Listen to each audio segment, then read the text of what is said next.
Last night, Scott Feldman pitched a 3-hit shutout to lead the Astros past the Rangers and secure the Silver Boot for the first time since 2006.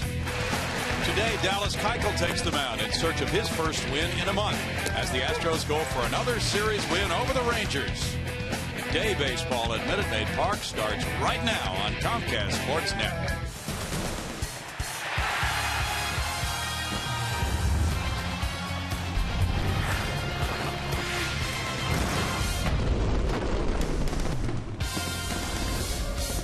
Live from Minute Maid Park in Houston, Texas, TSN Houston brings you Houston Astros baseball. Today, it's the wind-up game of this 4-game series with the Astros meeting the Texas Rangers. Good afternoon, everybody. Bill Brown along with Alan Ashby. Bart Ennis joins us in just a few moments as well. The Astros have won 2 of 3 from the Rangers so far in this series, and they've already clinched the season series and the Silver Boot, Ash. And what they've done is put together a nice August on top of all of that. But it is nice to be able to take on the Texas Rangers and do it well. You've got a number of performers on the Astros that have done a real nice job here in the month. 304 for Altuve is actually a down figure. That tells you how good his year has been. Chris Carter has been spectacular since the beginning part of July. Colin McHugh continues to pitch very well, as does Brett Overholser. Dallas Keuchel having a spectacular season. And he's trying to win a game in August for the first time in his career, 0-8 this month. Also, he could become the first Astros pitcher to beat Texas 3 times in one season. You go back to the early part of May was when he first faced the Rangers this year, a complete game shutout. His shutout on the year, the first of his complete games. But 2-1 on the year, very nice ERA at 3.74. Dallas Keuchel has been the man for me all season long, and you can just watch him mow down your particular favorite Rangers to be mowed down. As you watch this little series of clips, Dallas Keuchel with a smile on his face, and it's been a smiling year for Dallas. Coming up, it's a special date in Astros history. Bart Ennis revisits the acquisition of Jeff Bagwell on this date back in 1990.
Fans are streaming in, Astros fans and Rangers fans alike making their way in. Threat of rain outside, not a problem obviously inside as the Astros try to win this series with a win today. Rangers obviously going for the split, but the Astros have already won the Silver Boot, which is not historic, but you'd rather win it than lose it obviously. And speaking of history, that beautiful segue leads us into this day in history, brought to you by MD Anderson, making cancer history. August 31st, 1990, in one of the most lopsided trades in Major League history, the Astros acquired Jeff Bagwell from the Red Sox in exchange for relief pitcher Larry Anderson. Baggy would win the 1991 Rookie of the Year and Team MVP, while Anderson would pitch only 15 innings for the Red Sox that year and really didn't do them much good at all. Bagwell would go on to be one of the cornerstone franchise icons. You remember the wide base net stance, the uppercut swing. And when they first got Bagwell, a lot of people thought, well, the Astros are going to have to fix that swing. But I was at training camp in 1991, and they watched him line one drive after another to the defense, and they said, nope, we're going to leave him just how he is. And that was a good decision, because in his career, Bagwell proved to be an offensive juggernaut. Led the franchise all-time in home runs and RBIs.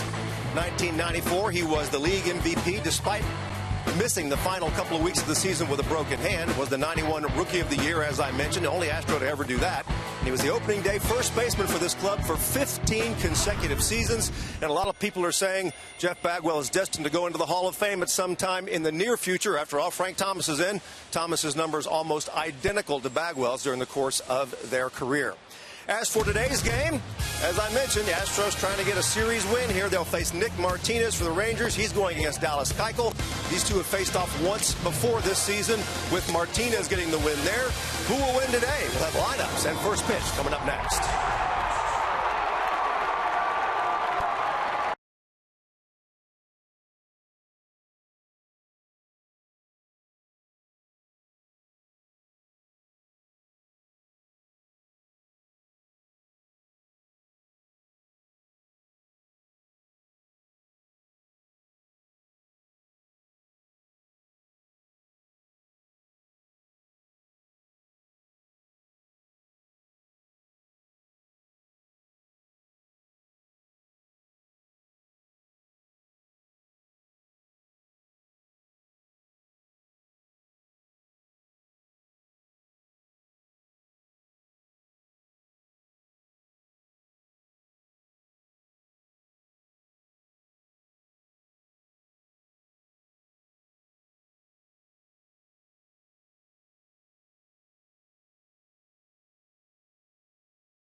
Houston Astros baseball on Comcast Sportsnet is brought to you by Jack in the Box. Try Jack's Spicy Chicken Club Combo for just $4.99 plus tax.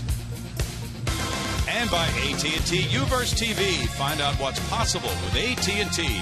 Call 1-800-PIC-ATT. Mobilizing your world. We come inside the ballpark. It's the Astros and the Rangers for the final time at Houston this season. Youngsters on Sunday afternoons here take the field alongside an Astro player. So the young ones are coming off the field while the Astros starting lineup now is out there. Dallas Keuchel just getting to the mound for his warm-up tosses against this Texas Ranger team. And for the season, the Astros are 6-3 here at home against the Rangers. As we mentioned, they've already clinched the season series with 10 wins and 5 losses, and they've taken 9 of the last 11 from the Rangers. Orbit has had a great time having fun with the Rangers players this series, especially J.P. Arancibia, who's going to be in that starting lineup today for Ron Washington. Arancibia is DHing, batting 6th. Daniel Robertson leads it off in center field. It's Elvis Andrus at shortstop. Alex Rios is the right fielder, batting 3rd. The cleanup man is the batting title contender, Adrian Beltre. He's at 325 at third base today, and he's just 7 points behind Jose Altuve. It's Ryan Rua at first base, Arancibia the DH, Robinson Chirinos the catcher, Rougned Odor at second base, Michael Choice in left field. On the mound, it's 26-year-old left-hander Dallas Keuchel, 10-9 on a very fine season, 3.05 the ERA. And on those numbers, left-hand hitters hitting just 247 against him, just 10 home runs allowed. Overall, just a spectacular year for Dallas, and yet the month of August has seen him unable to pick up a W despite pitching very well. His last win here was over Oakland. That was on July 30th. Defensively for the Astros this afternoon, as Dallas is ready, Robbie Grossman, Dexter Fowler, and Jake Marisnick in the outfield. Matt Dominguez and Gregorio Petit on the left. On the right, Jose Altuve and John Singleton and Jason Castro behind the dish. On a cloudy day, it's Daniel Robertson getting in the box to get this game started. Rangers will be moving on to Kansas City, where they'll have a 3-game series there against that team tied for first place in the AL Central. That series gets underway tomorrow night. The Astros have the day off tomorrow, but then they welcome the Angels Tuesday and Wednesday nights. Keuchel delivers, and it's called ball 1. The home plate umpire is Tony Randazzo. 302 for Robertson. No homers, 16 runs batted in. The last 7 games have been kind to him with a .438 batting average. He's on a 6-game hitting streak, longest of his brief major league career. That evens the count at 1-1. It's Randazzo behind the plate, Brian Gorman, David Rackley, and Sean Barber rounding out this 4-man crew. Robertson just took a fastball right in that hitting zone. He sure did. 2 balls and a strike. And Keuchel has walked 43 in 171 in the 3rd innings. In 5 starts this month, a respectable, a good ERA, 3.34, but no wins and 2 losses. Batting average against him only .227, so it's hard to fault Dallas Keuchel for this month of August for not having a win. But as you know, it can be difficult for a starting pitcher to get in that win column. A lot of things have to go well. His ERA is currently 8th best in the American League at 3.05.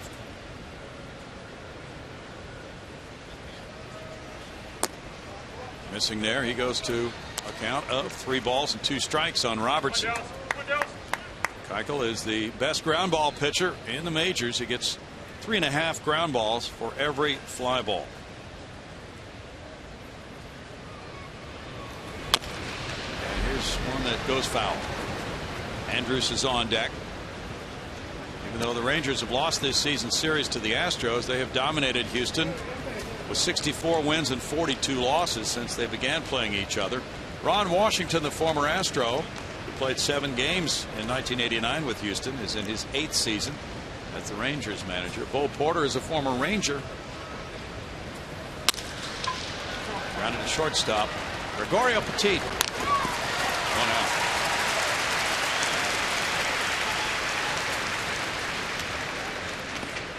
Bo in his 2nd year with the Astros. 10 wins against the Rangers this year. And the Astros only had 10 from 08 through 2013, so they've really turned the tide in their head-to-head play with this Texas club. They still have 3 games remaining at Texas. Bo saying farewell to somebody over there on that Ranger bench until they meet again. That's on the last road trip of the year. Elvis Andrus steps up. Grounding it to shortstop as well. Petit throws him out. And Alex Rios will bat. I think this is right about where Dallas Keuchel left off in about every game he's pitched this year. Ground ball after ground ball.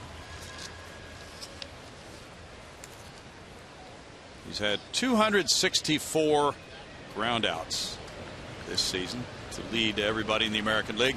Rios at 278 with 4 homers, has 52 runs batted in and a 703 OPS. It's a banged up Alex Rios, a thumb injury bothering him on his right hand. Earlier it was an ankle problem. There's strike one to Rios. That time of year when a lot of guys are really gritting their teeth to get through this final month ahead. Foul back and it's 0-2. As for the Astros in the month of August, they've won 14 and lost 14. The Rangers are 10-17. Bo Porter's club with 58 wins after winning 51 all of last year. Still a month of games remaining. It's a shot to left field over Robbie Grossman, and that one hits the top of the wall, kicks back, and here's the throw into second base, not in time. When he hit right on the top of the wall on the yellow line, popped up in the air, and Grossman. And now here's Ron Washington coming out as we expected to ask the umpires about that call, so they'll review it. I'm not sure what Robbie Grossman saw out there, but he quit on the play as if he thought it was a home run, and that's something you don't want to do ever. And Robbie's reaction, as much as anything, might be leading to the question mark here. That hits below the line. Yep. And Robbie should never have quit on this ball. As he takes it off of the wall, he acts as if, well, I'll just flip it in, and then realizes, well, the runner's heading into second. Maybe I better throw. But that was not well done. We didn't see what Rios was doing, running from home to first. He might have quit on it too. Didn't think the play would be that close at second after that ball popped up in the air and had a little hang time on it. But he made it in with what looks to be a double. And clearly the ball did not leave the field of play. So it is a double for Rios, his 29th. Now, Alex Rios clearly could have been going a lot harder than this. He thought he had a home run. So in both cases, players have lessons to learn. It's a 52nd review. And the 29th double for Rios puts him in scoring position for Adrian Beltre, the dynamic third baseman for the Rangers. Always a threat, especially with 2 outs and men in scoring position this year. There's ball one. Beltre at 325 has 17 bombs. He's driven in 68 runs. With a base open here, Dallas may want to pitch very carefully to him. He's hitting 348 with 2 outs and runners in scoring position. And he checked his swing on that one. He was pointing down to first base himself. 2 balls, no strikes. Beltre is always fun to watch. Good looking pitch, though. I'm not sure where this misses on the outside edge. He is a fun guy to watch. Castro setting up away, and the pitch is in for a strike. Oh, that's a really good 2-0 pitch. Good as you can make it. And I think what we're seeing from Dallas Keuchel and Jason Castro is if we can come back on the edges as much as possible, we'll do it. Otherwise, just go ahead and pass on Beltre. He cranks that one foul, and it's 2-2. Yeah, you hate to walk guys intentionally in the first, and that's not what he would be doing if he did walk him. But pitching carefully with the base open to by far the biggest threat in this Ranger lineup is a different story. That makes all the sense in the world.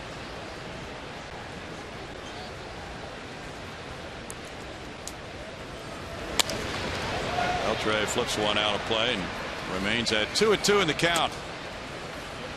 After staying away, Keuchel came back with that fastball toward the inner part of the plate and tied up Beltre a bit. Well, now 2-2. There's a really good shot at getting him. Beltre's a .280 career hitter against Dallas with 7 hits and 25 at bats. One of those has left the park. It's off the plate and the count is full. Beltre has hit .367 against Houston pitching this year. 3 homers, 8 runs batted in. Last night he didn't get a hit, and that snapped his 13-game hitting streak against the Astros. That one goes out of play. Beltre's hit well over 300 in his career here at Minute Maid Park. A battle like this in the first inning could determine an awful lot about what happens in this game. That last pitch from Dallas, a changeup that he left up out over the plate. Beltre takes a walk after a good battle. 42nd walk of the year for Beltre, puts him on for Ryan Rua.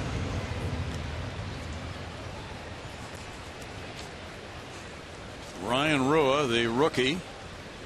How many more R's can you come up with, Ash? Well, see what the middle name is there. Called up from Round Rock, and he's 2 for 8.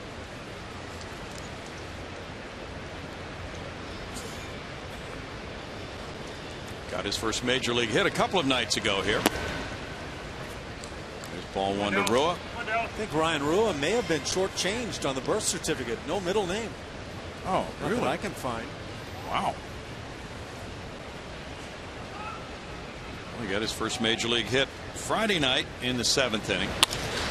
Now a ground ball single through the left side, and that makes it 1-0 Texas. Throwing to second base by Fowler. RBI single for Rua. First major league run batted in comes Ryan Rua's way. Yeah, he may not have been blessed with a middle name, but he's been blessed with an ability to swing the bat. And just the early goings on the big league career, but looks like he's got a chance to succeed.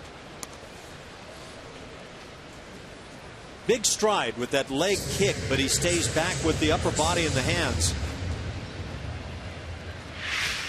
His single sent Beltre to third base, scoring Rios. This has all started with 2 outs, nobody on. And now Aaron Sebia follows. JP with only a 170 batting average has 8 homers, 31 runs batted in. And Sebia DHing today. He's an occasional catcher for this club as well. He's 2 for his last 19. 0 for 4 in this series. He was the starter Thursday night. That one goes foul. There's strike 1 to Aaron Sebia. And Sebia has just 4 hits in his last 43 at bats for an .093 average covering the last 14 games.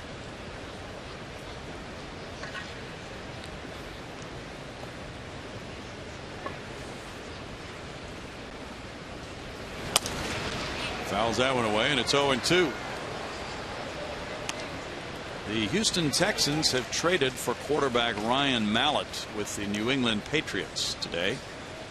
That deal coming down just a few minutes ago.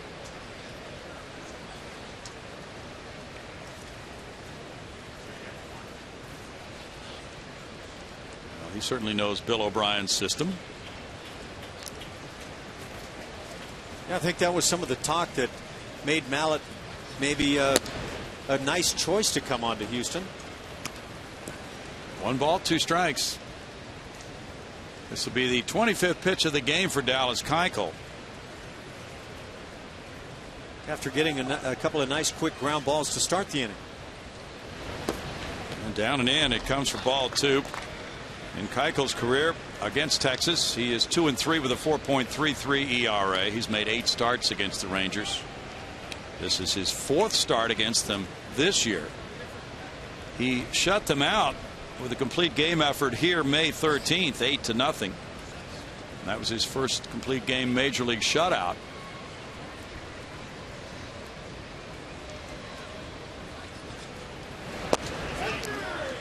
That's strike 3 call.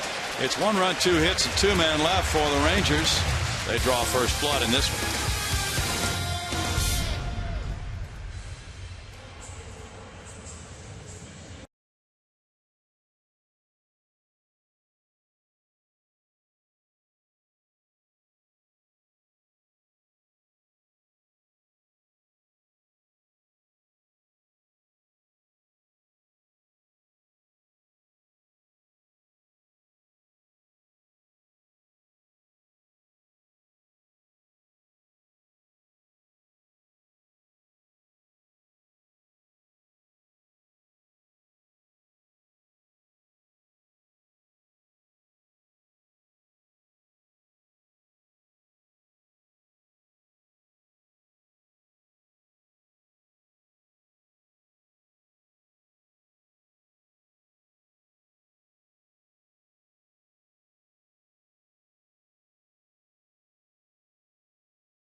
starting lineup. It's brought to you by Jack in the Box. Bo Porter goes with Robbie Grossman leading it off and playing left field today.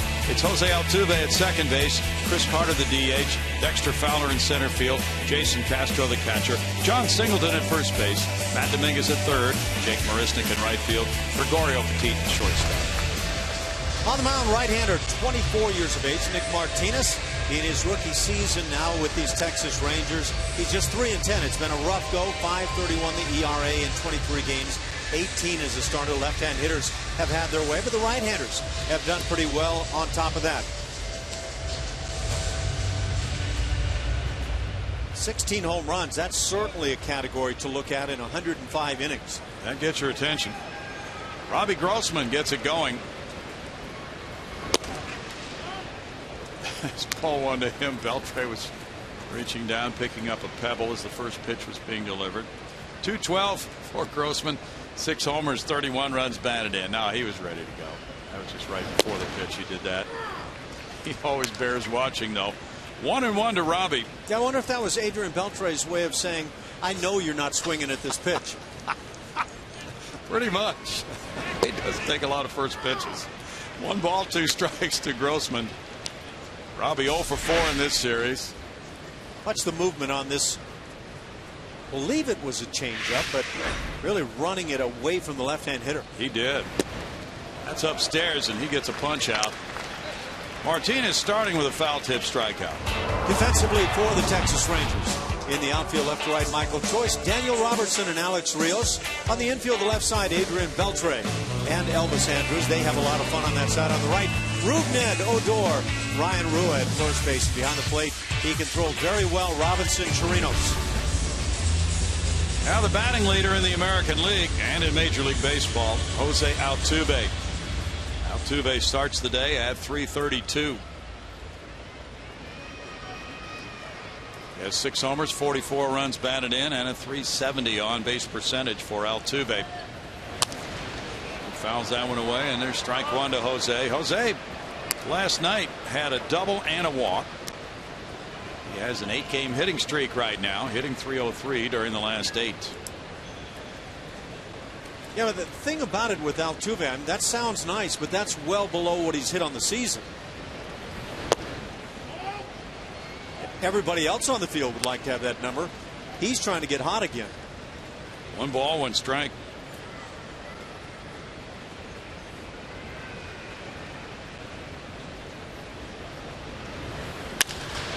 It's out to center field. Going for it, Robertson. On the run, Robertson gets there. 2 down. Slippery when wet. Didn't rain in here, did it? No, I don't think so. Robertson is an intriguing guy out there. He really does run well. I have a feeling the Rangers might have found a player there. Although he's not likely to be their center fielder. That ball was juiced by Jose. Folks at Minute Maid love to hear that. They're into juicing. And well, they should be. Chris Carter, the DH, comes up next. He has 33 long balls. The right side of the infield has only 1 player. And it's strike 1. New personal high for Carter for homers in a season. He's driven in 78 with a .226 average.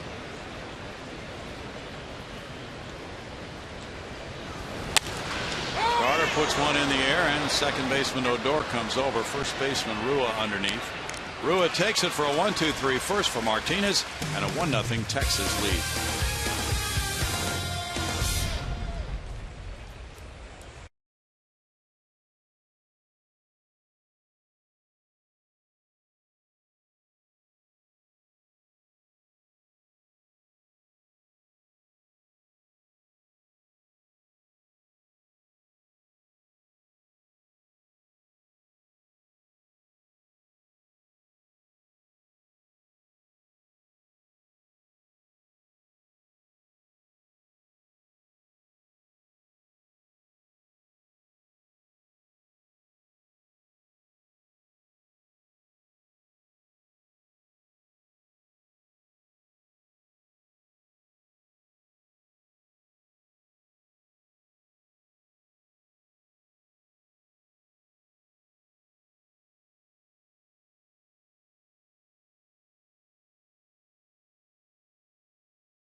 top of the second. It is time to talk about In-Game Live over at CSNHouston.com. In-Game Live is where you can find all the stats you need that go beyond the box score. We're talking hitter, pitcher matchups. We're talking where the hitter likes to see the ball. You can find all that stuff at In-Game Live. And you can also vote for your player of the game, your top choice. It's shown on TV afterwards on Astros Post-Game Live. That's In-Game Live over at CSNHouston.com. Okay, Twitter question time.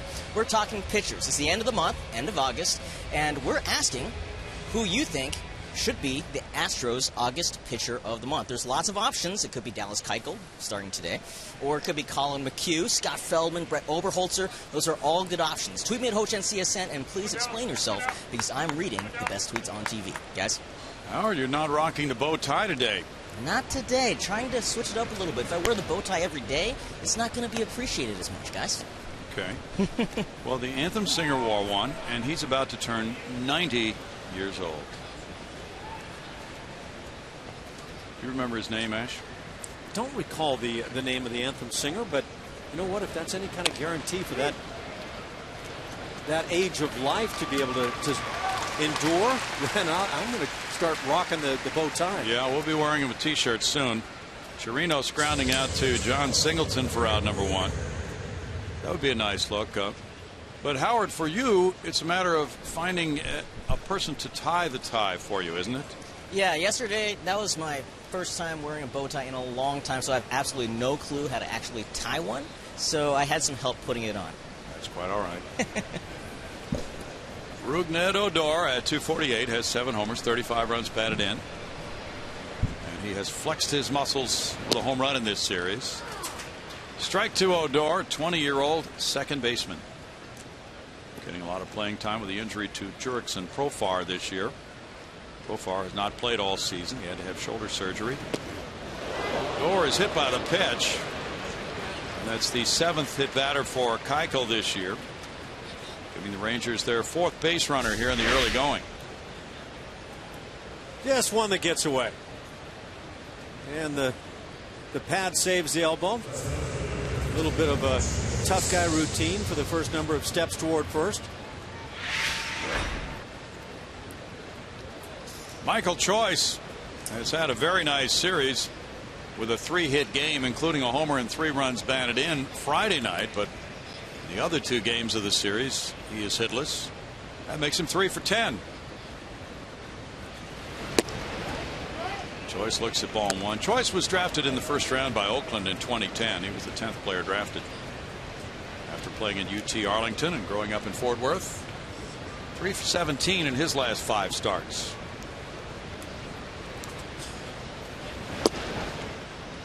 Strike there for Keuchel, makes it a 1-ball 1-strike count.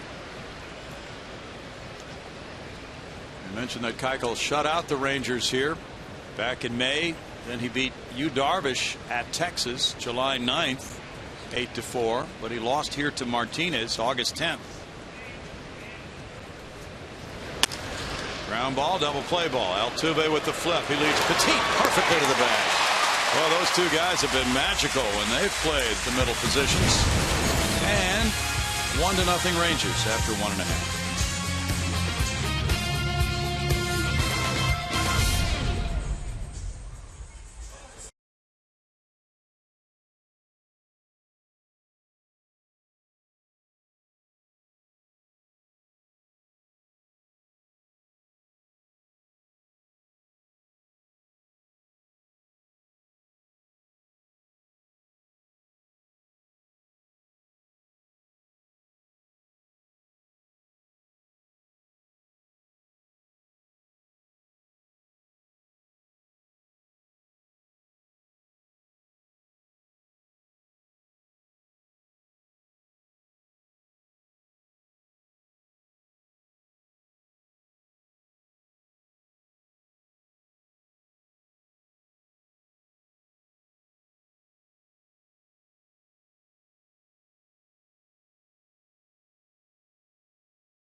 Astros 1-0 as we move to the bottom of the second. Hey, fans, you need to get those running/walking shoes out and join us for the Badges and Bases 10K, 5K run at Minute Maid Park coming up Saturday, September 27th, presented by the Astros Foundation and the Houston Police Foundation. There will also be a kids' fun run for ages 12 and under. All participants will get a commemorative T-shirt. You can register for this run at astros.com/race. Brownie, I know you and Ash are in training as we speak. We should be in training, Bart. You look like you're in training. Yeah, you kidding? I pulled a hamstring just reading that promo. 274 for Dexter Fowler. 8 homers. Puts that one in the air, foul. Yeah, we've been circling the media dining lounge, Bart, so we're in good shape. Yeah. All right. Working the hot dogs. Hot dogs are good for you. Yes, they build endurance. That's nice to hear. For what, we're not sure. Castro's on deck. Martinez out after win number 4 of the year. 3-10 with a 5.31 ERA for 18 major league starts. Pushes Fowler back off the plate for a 2-ball 1-strike count. Fowler in this role of leading off an inning has been the best around in terms of on-base average. Somewhere in the neighborhood of 450 when leading off innings. This one heads for left field. Michael Choice back for it and makes the catch. Now, scouting reports have not dealt real kindly with Michael Choice as an outfielder, but that was a pretty nice route. Directly to the baseball. Dexter Fowler flirting with extra bases. You know what? If this guy can play the outfield like that, and we know he has a dangerous bat, he could become a viable outfield option for the Rangers. Shin-Soo Choo out for the season with elbow bone chip surgery. Did not play the outfield well this year. Jason Castro at 227 with 14 homers has 51 runs batted in. Jason has homers in 2 consecutive games, 3 for 7 in this series. Hit a grand slam for the only runs to the ball game, and the Astros won Thursday night 4-2. And then he followed up with a solo shot on Friday. Did not start the game last night. 1 ball, 1 strike. Carlos Corcoran did, and Corp came up with an opposite field double. And the Astros only rally of the game in their 2-0 win. He scored one of the 2 runs. Fly ball out to left center. Robertson churning for it with a long way to go. He can't get there to make the catch. Castro heads into second base with a well-hit 2-base hit. His 18th double.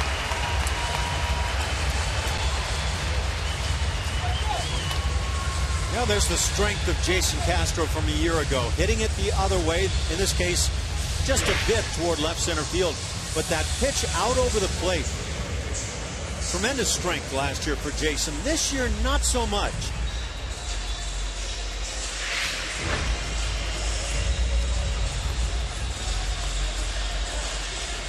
That's hit number 1 for Houston.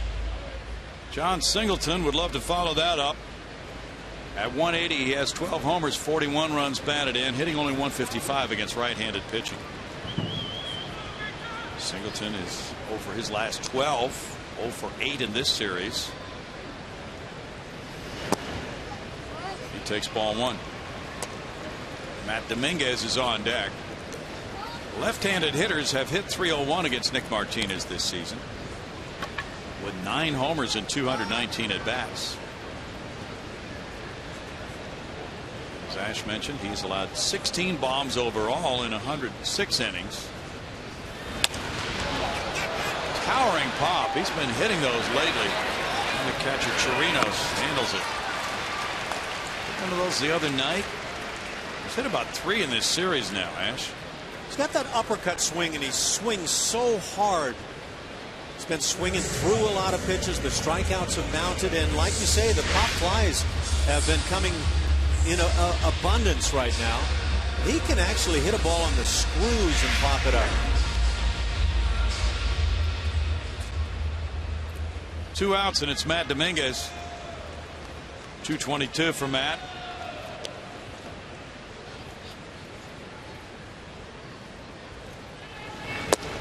And there's strike 1 to him. Matt has turned 25 years old in this series. He's gone 1 for 5 against the Rangers. 1 for 11 on this homestand. He has 14 homers, 51 runs batted in. I've watched Matt Dominguez take some batting practice recently. At times when he's been doing nothing but hitting the ball to right field, and he does it beautifully. But it appears during games at times. There's one. A hit to right field. Castro coming to the plate. Throw to the plate from Rios is cut off, and it's 1-1. RBI single to right field for Dominguez. Okay, so I guess at that point I just say at times he does the same thing. Okay. Yeah, that is a stroke he employs beautifully in batting practice, and I think he could use it to great benefit during the games. Obviously, his batting average needs a lot of help, and this would help in a big way. Good jump by Castro, enabling him to score. Throw was cut off by Rua. Nice 2-out RBI single by Domingo. He's aboard for Jake Marisnick now.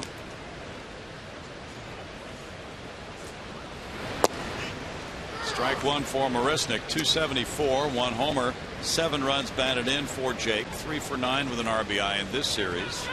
Last 19 starts, 319. He had the high chopping infield hit that drove in 1 run last night to break a scoreless tie, and a 2nd run scored on an error. Got a pitch to drive, and he fouled it back. It's no balls, 2 strikes.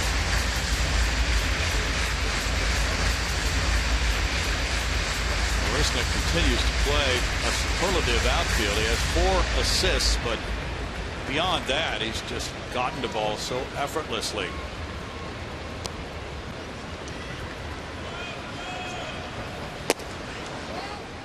When you talk about guys that have gone to get the ball as outfielders this year, I haven't seen anybody on any club any better than Springer and Marisnick. And there are plenty of really good outfielders out there, but these two can go get the baseball with the best of them. Struck him out looking, and that ends the 2nd inning. Strikeout number 2 for Martinez. 1 run scoring on 2 hits and a man left. 1-1.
As we move to the 3rd. Hey, now it's time for you to tweet your photo using hashtag CSNHFanPhoto for a chance to have it shown in an upcoming game broadcast. This brought to you by our friends at AT&T. Brownie, back up to you. Thanks, Bart. Well, we got the name of that anthem singer today, Johnny Hammond. He turns 90 tomorrow. Excellent job on the anthem by Mr. Johnny Hammond.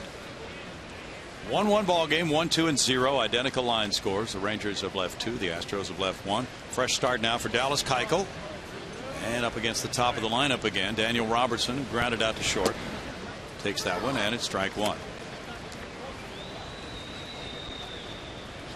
Adam Dunn was traded by the White Sox to Oakland today for a minor league pitcher.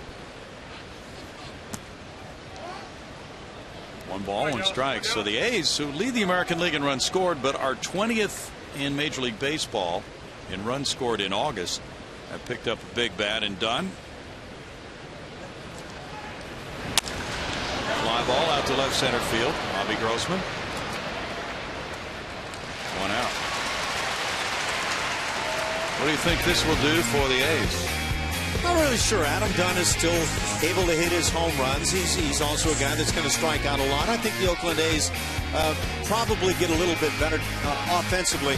But I thought at the time, and I still believe, that the loss of Cespedes was more than their offense was ready to take on. Elvis Andrus is the batter. He grounded out to shortstop, going for the first pitch, his first time up. Dominguez is in tied at third. There's strike 1. Oakland shut out again last night. The A's have been shut out the last 2 games by the Angels. They have lost the first 3 games of that 4-game series. There's a bunt try, and he fouls it. 0-2. And don't get me wrong. It's not that I think that Cespedes was going to account for that many more runs by himself, but I think he's the impact guy in the lineup for the Oakland A's that leaves opposing pitchers really having to deal with that extra sort of offensive guy. The Angels have now won 5 in a row, and they have built a 4-game lead over the Athletics. The finale of their 4-game series is later this afternoon in Anaheim. Kazmir versus Shoemaker. That one came up and hit him. Andrews fouled it. Might have gotten him around the right cheekbone. He says under the bill of his batting helmet, apparently.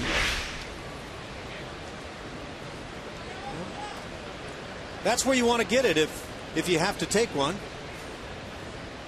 I'm not sure this actually caught flesh.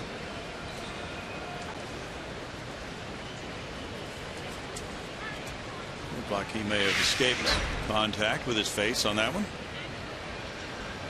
Now Jason Castro talking with a home plate umpire, Tony Randazzo. Now he's ready to go. 0-2 to Elvis Andrus.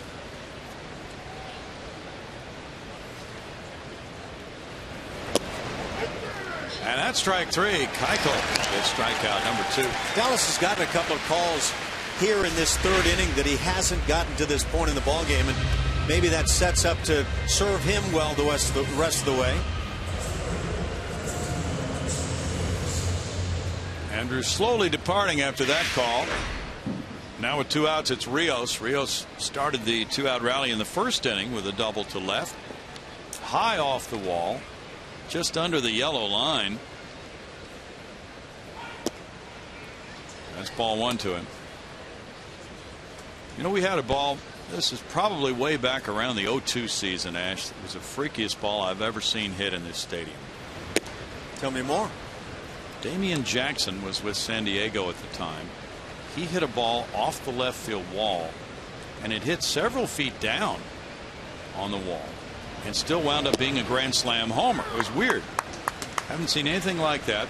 Meaning it hit the wall and then kicked into the seats? Yes, it did. There are little ledges out there that we can't see from where we are right now. You'd have to go out there and look from the left field line to see these little ledges that go where the scores are posted on the left field scoreboard. And the ball came right down. There you go. Came right down on top of one of those little ledges, popped straight up in the air and went in the Crawford boxes. Well, that's rather intriguing. That's almost ground rule doublage for me. Well, and that's at the time what we were thinking, but it wasn't. It's a home run.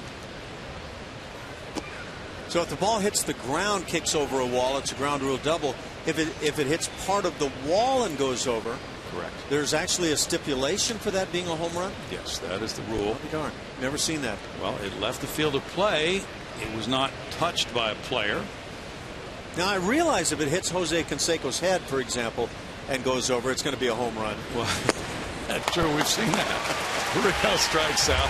That's number 3 for Keuchel, and it's 1-1 in the 3rd.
Astros season tickets are on sale now, and season tickets give you some of the best seats at Minute Maid Park. You get the best value and receive great benefits throughout the season. To get your season tickets, call 1-877-9-ASTROS now to reserve those. Speaking of weird balls, Brownie, you remember the one Richie Sexton hit off the center flagpole in dead center? Yes, sir. Hit it square. You know, it's a round pole. Normally it would carry him off to one side or the other. That ball hits dead center and bounced back into the field of play. Yes, it did. And for a long time, you could still see the mark on the flagpole. I'm not sure if it's still there or not. No, they painted over it. Gregorio Petit in a 1-1 game leads it off in the home third. Strike one to Petit, who made just a fabulous play last night up the middle. 275, 1 homer, 5 runs batted in. Brownie, that's like painting over Ted Williams' home run seat at Fenway. Can't do that. Well, they did. And it's 1-1. Yeah, it was about 2/3 of the way up on that flagpole. Way up there. It would be right at the top of that shot there. It's a line wicked shot to center field, too. It was.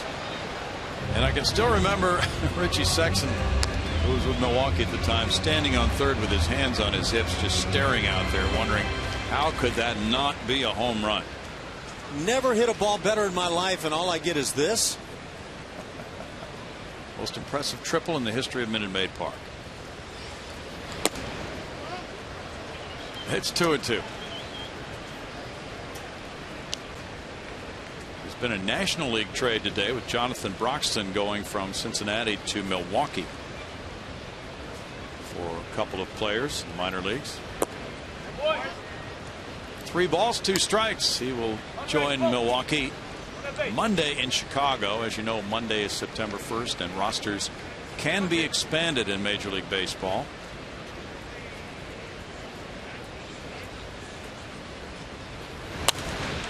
Foul back. As for the Astros, they will have September call-ups here on Tuesday. Since they're off on Monday, they're not announcing yet who those players will be. And they may call up a few players Tuesday and then more later, depending on whether Oklahoma City makes the playoffs. That is still in doubt. Foul back above us. The Texans have informed quarterback Case Keenum of his release. He is subject to waivers now, according to Twitter reports, after the trade they made today.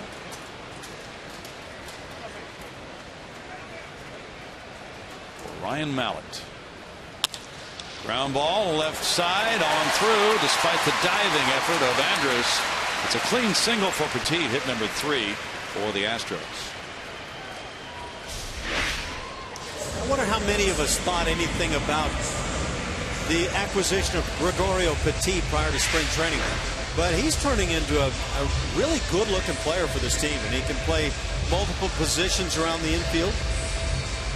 This is his 5th start in the last 6 games. He's hit safely in 11 of his 16 starts since he came up. Marwin Gonzalez still troubled by a right hamstring problem. And Petit taking advantage of the playing time. Robbie Grossman struck out in the 1st. Marwin had a 3-hit game the other night when he got hurt. There's ball 1. And it's pretty clear that Jonathan Villar will be here in the next few days. What do you think his role will be at that point? I would think he would share some time at shortstop with Marwin. Maybe Gregorio gets a little bit of the action.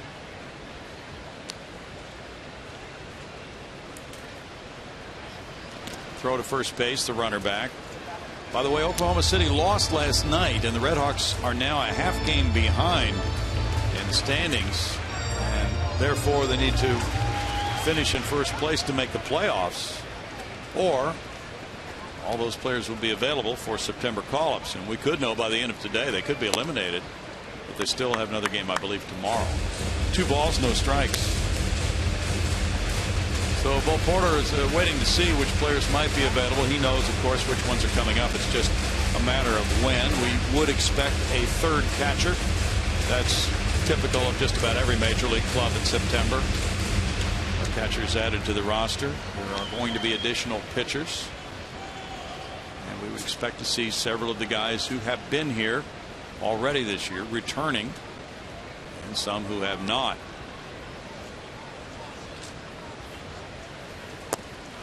Pitch down and in, the throw to first. Diving back in, Petit. Pitch to Grossman was ball 3, and it's 3-0 now.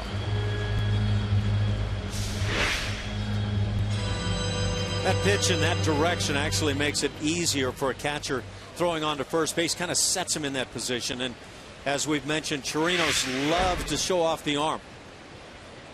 Asher Wojciechowski is pitching today for the Red Hawks, and he's been doing very well. 3 balls, 1 strike. Bo Porter is monitoring the innings on all of his starting pitchers, but not yet saying whether he would shut down any of those starters or not, or perhaps go to a 6-man rotation in September to allow for somebody different to be in that rotation. We simply don't know at this point.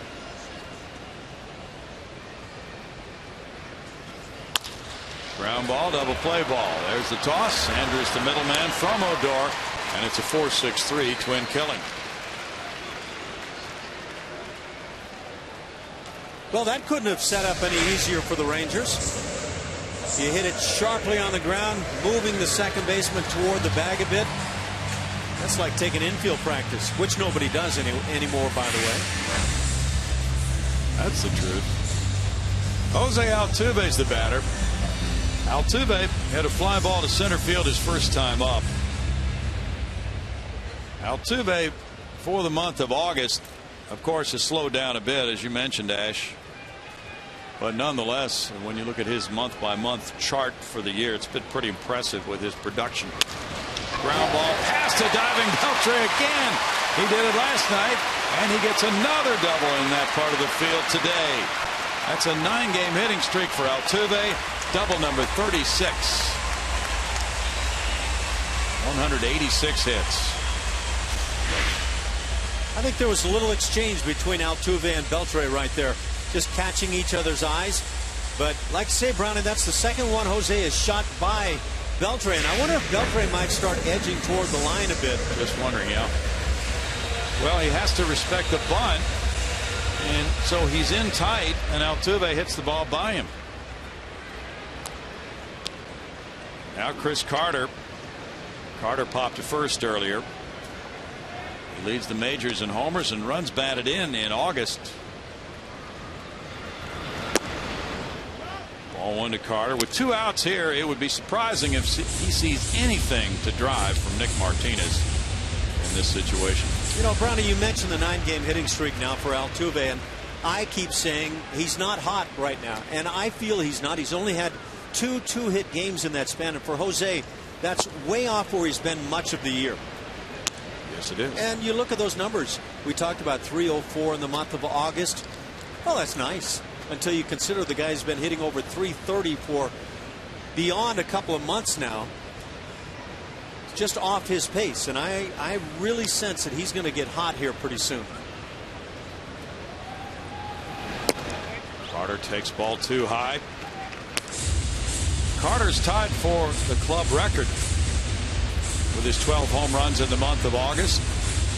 Ty Wigginton hit 12 in August of 2008. Jeff Bagwell hit 12 in August of 2000.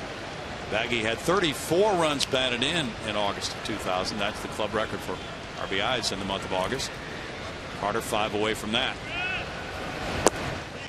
Not chasing there, and it's a 3-1 count.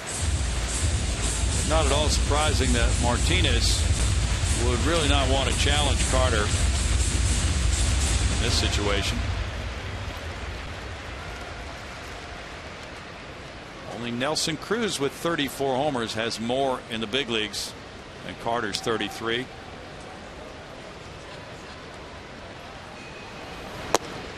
And that's called a strike, so it's 3-2. But Carter was moving toward first base.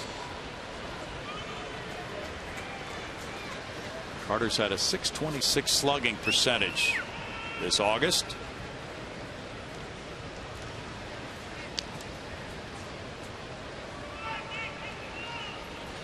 Turn back towards second. The last American League player to have his figures for the month of August, 12 homers, 29 RBIs, was Carlos Pena in 2009.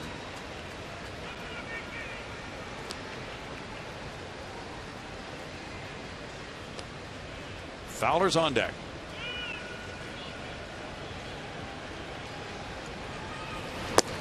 And that is ball 4. Carter takes a walk, his 41st of the year. That's the first walk of the day for Martinez. That pitch right there appeared to become kind of a 50-50 coin flip for Randazzo, the home plate umpire. The last couple of pitches, one called a strike, one a ball. And legitimately, if you spend time back there, and I had that privilege, there are some spots that you're going to get maybe half of the time, and other times you won't get it. Wait a minute, did Yogi just send me that line?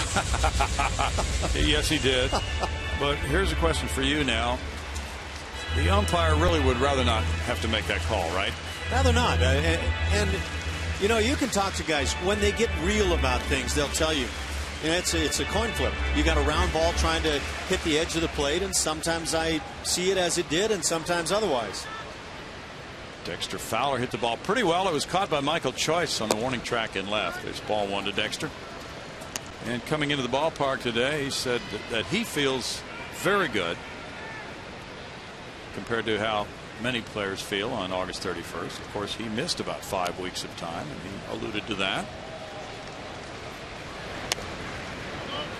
1 ball, 1 strike.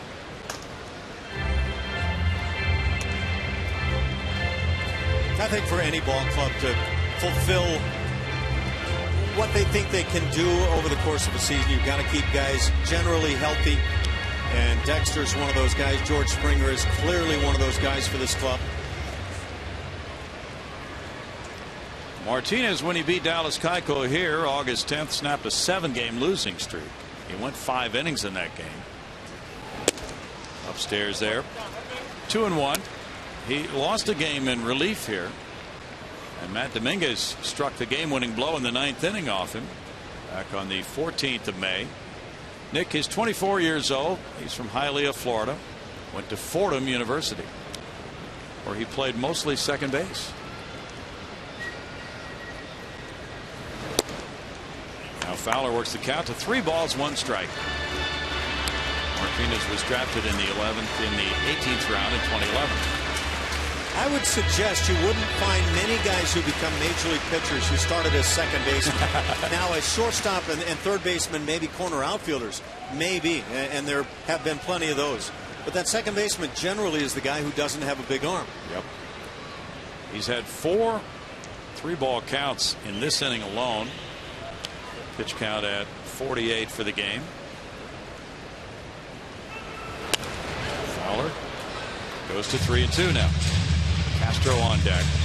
Last time out for Martinez, he lost 5-0 in Seattle, going 5 innings, giving up 6 hits and 5 earned runs. And he walked 4 in that game, didn't strike out anybody. Gave up a 2-run homer to Robinson Cano in the first. This Texas rotation really banged up, but about to regain the services of Derek Holland tomorrow night, or that'll be Tuesday night at Kansas City.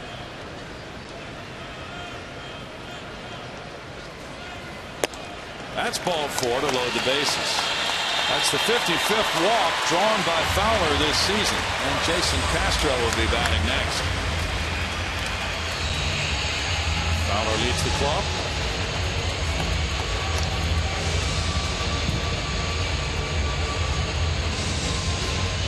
Back-to-back walks on 3-2 pitches. Now Martinez is visited by Maddox before facing Castro, who doubled to left center in the second.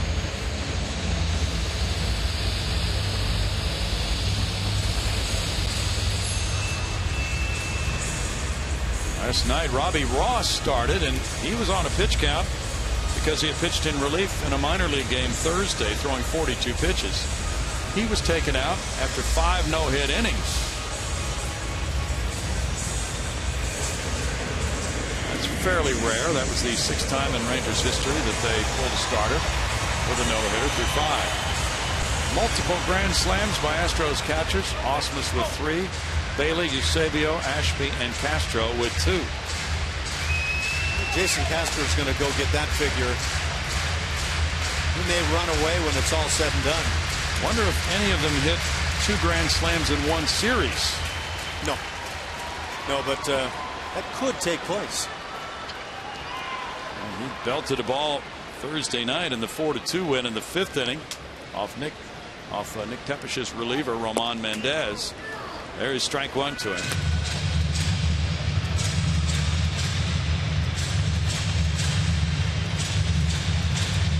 Nolan Ryan came out of a game after 5 no-hit innings in 1990 against Toronto. That was early season.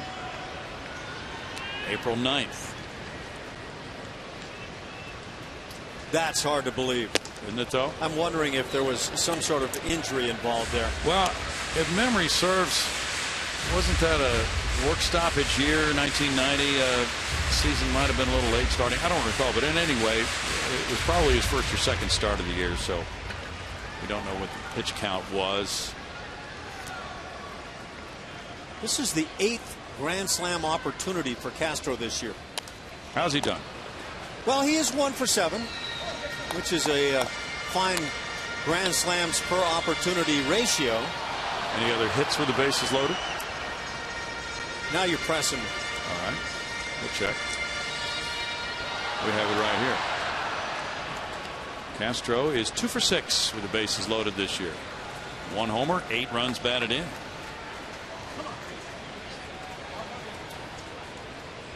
Singleton's on deck.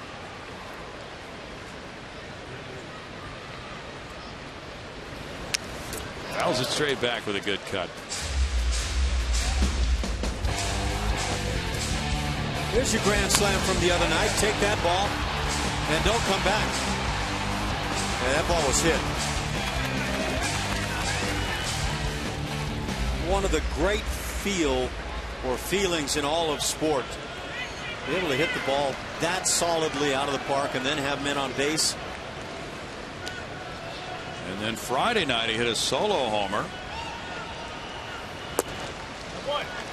2-2 to Castro.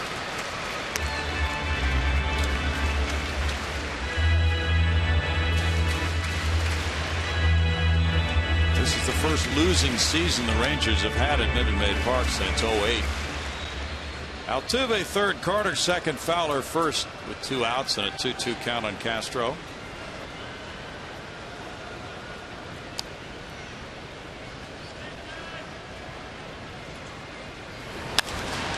Hits it in the air and the left fielder Choice comes over toward the line with the play to end it in the 3rd. And the Astros are shut out. No runs, 2 hits, 3 men left. It's 1-1.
Enjoy a cold one to look forward to Miller time later in today's game. It's brought to you by Miller Lite. Dallas Keuchel warms up for the 4th inning. He'll be facing the 4, 5, and 6 hitters for the Rangers. Rangers are a season high 29 games out of first place behind the Angels It's their greatest deficit at any point in a campaign since they finished 2002, 31 games back. Their 10-17 record in August is the fewest August wins they've had since 2000, when they were 9-21. Beltre walked earlier. Now he looks at ball one.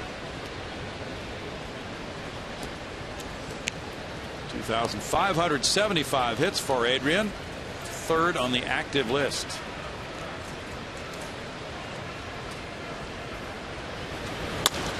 Ground ball, Dominguez. One down.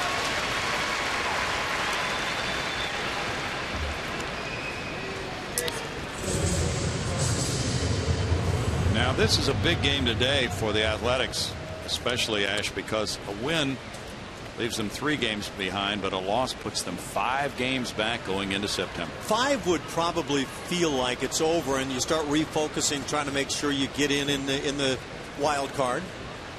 Mariners have slipped to 9.5 games back. Bit surprising. They were playing well. Ryan Rua singled in the run in the first inning. There's ball one. Of course, the Astros have games coming up with the Seattle Mariners as well as the Angels and A's.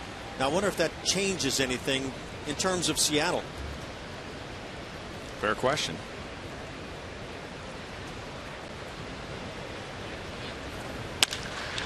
Line shot to left field. Grossman over. That ball was scorched. Ryan Rua is breaking in pretty well in this first Major League Series.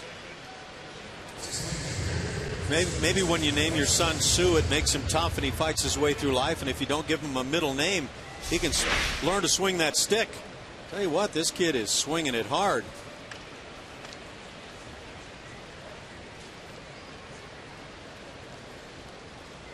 A lot of kids were named Ryan back in the Nolan Ryan era of pitching for the Astros and Rangers. J.P. Arancibia struck out looking with 2 men on in the first. Just to happen to see Harry Spillman's photo. He's in the minor league staff of the Texas Rangers. Harry named his son Ryan. Harry's still out doing it, huh? I didn't realize that till I came across it a couple nights ago, actually. 1 ball, 1 strike. Harry and Nolan have been longtime friends.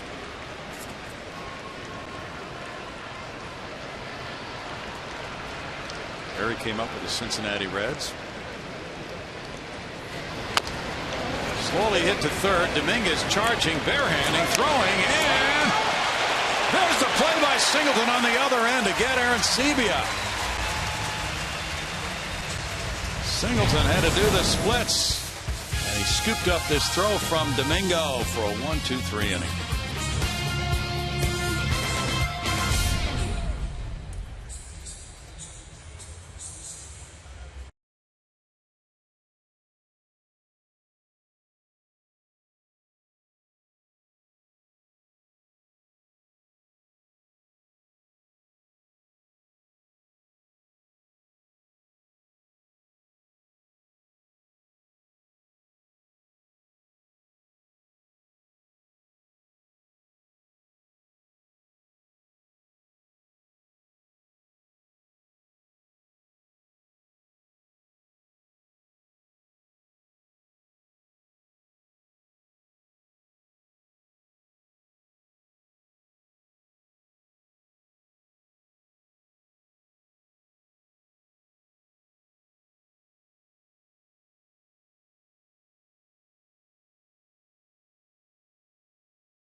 Still tied 1 apiece. Hey, come celebrate Fiestas Patrias Street Fest presented by United Airlines on Saturday, September 20th outside Minute Maid Park.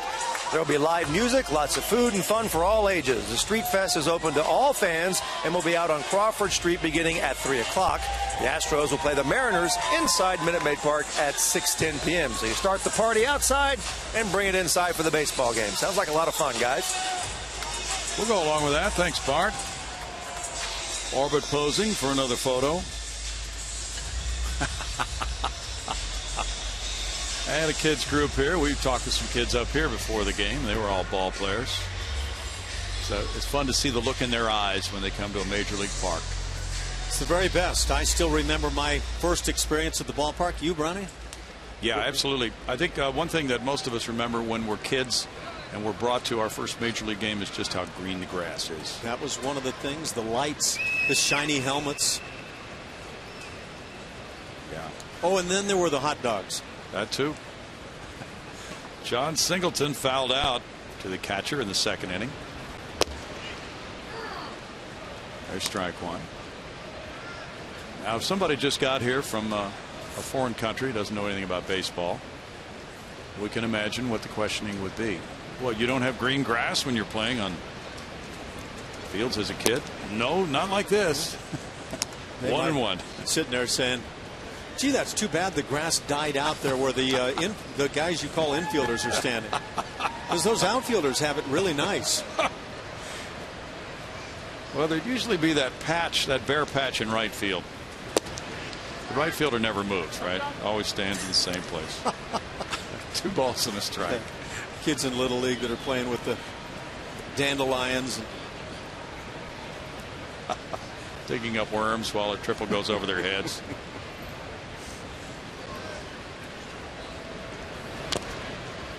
Singleton fouls that one. It's a 2-ball, 2-strike count now to John.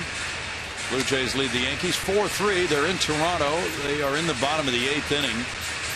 Jay Happ has had a nice game today for Toronto. 7 innings, 3 runs allowed. Brendan McCarthy started for the Yankees. Brett Gardner hit his 16th. Joey Bats went off again, hit his 29th. He's in one of those streaks. He really is. What's that, 5 games in a row for him? So at least 4. Okay. Singleton fouls it back. Still 2-2. 29 for Jose Bautista. Edwin Encarnacion hit his 28th. And Melky Cabrera, number 16. But the Blue Jays have slipped back in the standings. They're now 1 game above 500. They're 10.5 behind Baltimore. And they're not that close in the wild card race either. They're 6 games back. Foul back with a big cut by Singleton. Well, you nailed it, Brownie. 5 in a row for Joey Bats. He can go on a rampage, as you have witnessed in your Blue Jay days. He and Encarnacion, the league got a break when Encarnacion went down, along with Lind. It was a depleted lineup, but numerous teams have faced that this year. Matt Dominguez is on deck. Tap to third base. Beltre with the shift on, had to make that play, and then it had to be dug out by Rua at first for out number 1. Most casual third baseman going in the game. A lot like Cano is the most casual second baseman. That little submarine throw, generally he'll put it right on the chest of the first baseman. Not a big smile. It's just the nature of the game for this guy. It's not going to ruin his day. I don't think he wants to be anywhere else. True. Matt Dominguez tied the game with a single to right with 2 outs. And there's strike 1.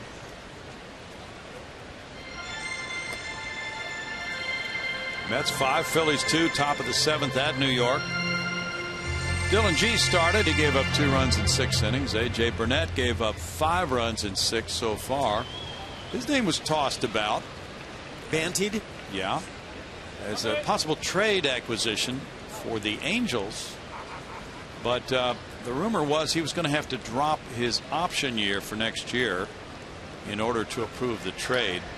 And apparently that didn't work out. Ground ball to second. Odor on to first. 2 outs. Goes Matty D the other way again. Yep.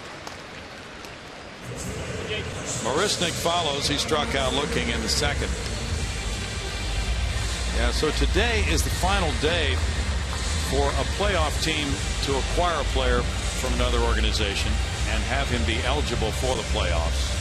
I don't understand that. Drop the final year, the option year. I've never heard of that before. I haven't heard of that either, but apparently they didn't want to have that financial obligation, and they thought that perhaps he might consider retiring, which I believe he had mentioned to a few people as a possibility. I didn't think the Players Association would let anything like that get by them. Well, I think you're right on with that statement. 0-2. 0-1 rather, to Marisnik. Baltimore 4, Minnesota 2. They're in the top of the 6th at Camden Yards. How about them O's? Oh, they look strong, don't they? It's a 1-ball, 1-strike count. They're making a romp out of things. Didn't see it coming. I just didn't think they had enough pitching. Wei-Yin Chen is on the mound, pitching well. 6 innings, 2 runs against Ricky Nolasco. Nelson Cruz hit his 35th major league leader. Ryan Flaherty, number 6. 1-2. So is Nelson Cruz going to vie with maybe Mike Trout for the MVP award? Well, I think he will vie with him. Don't know if he'll get it. How do you feel about my comments about Jose Abreu? I've been looking at his numbers, and I'm understanding your point. You know, he's going to be the Rookie of the Year, which I actually have a problem with. I have no problem with him being MVP. You're saying that somebody from Cuba who's played that level of baseball, or are you equating it with somebody who played for years in Japan? Yeah, probably that as much as anything. I mean, for Tanaka to come in and be the Cy Young Award winner is perfectly fine, but Rookie of the Year it just doesn't seem right. Marisnik looks at it, and it's 2-2. It's an issue for a lot of people.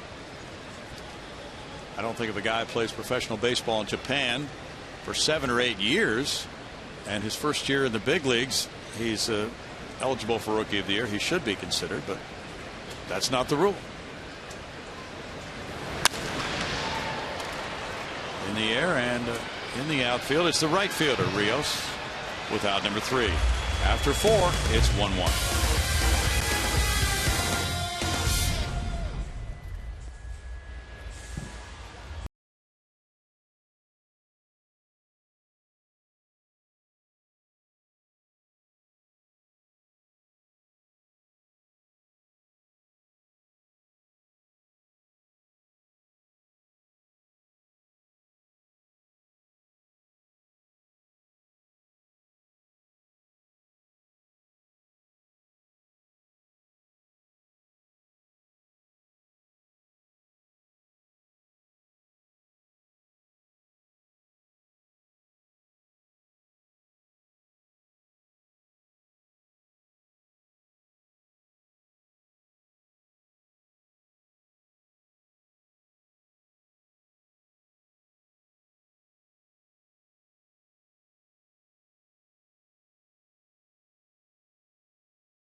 In the minor leagues, Tony Kemp, that smallish second baseman that's come on, drafted last year. He's played so well, 293 on the year at Corpus now, and a nice on-base percentage.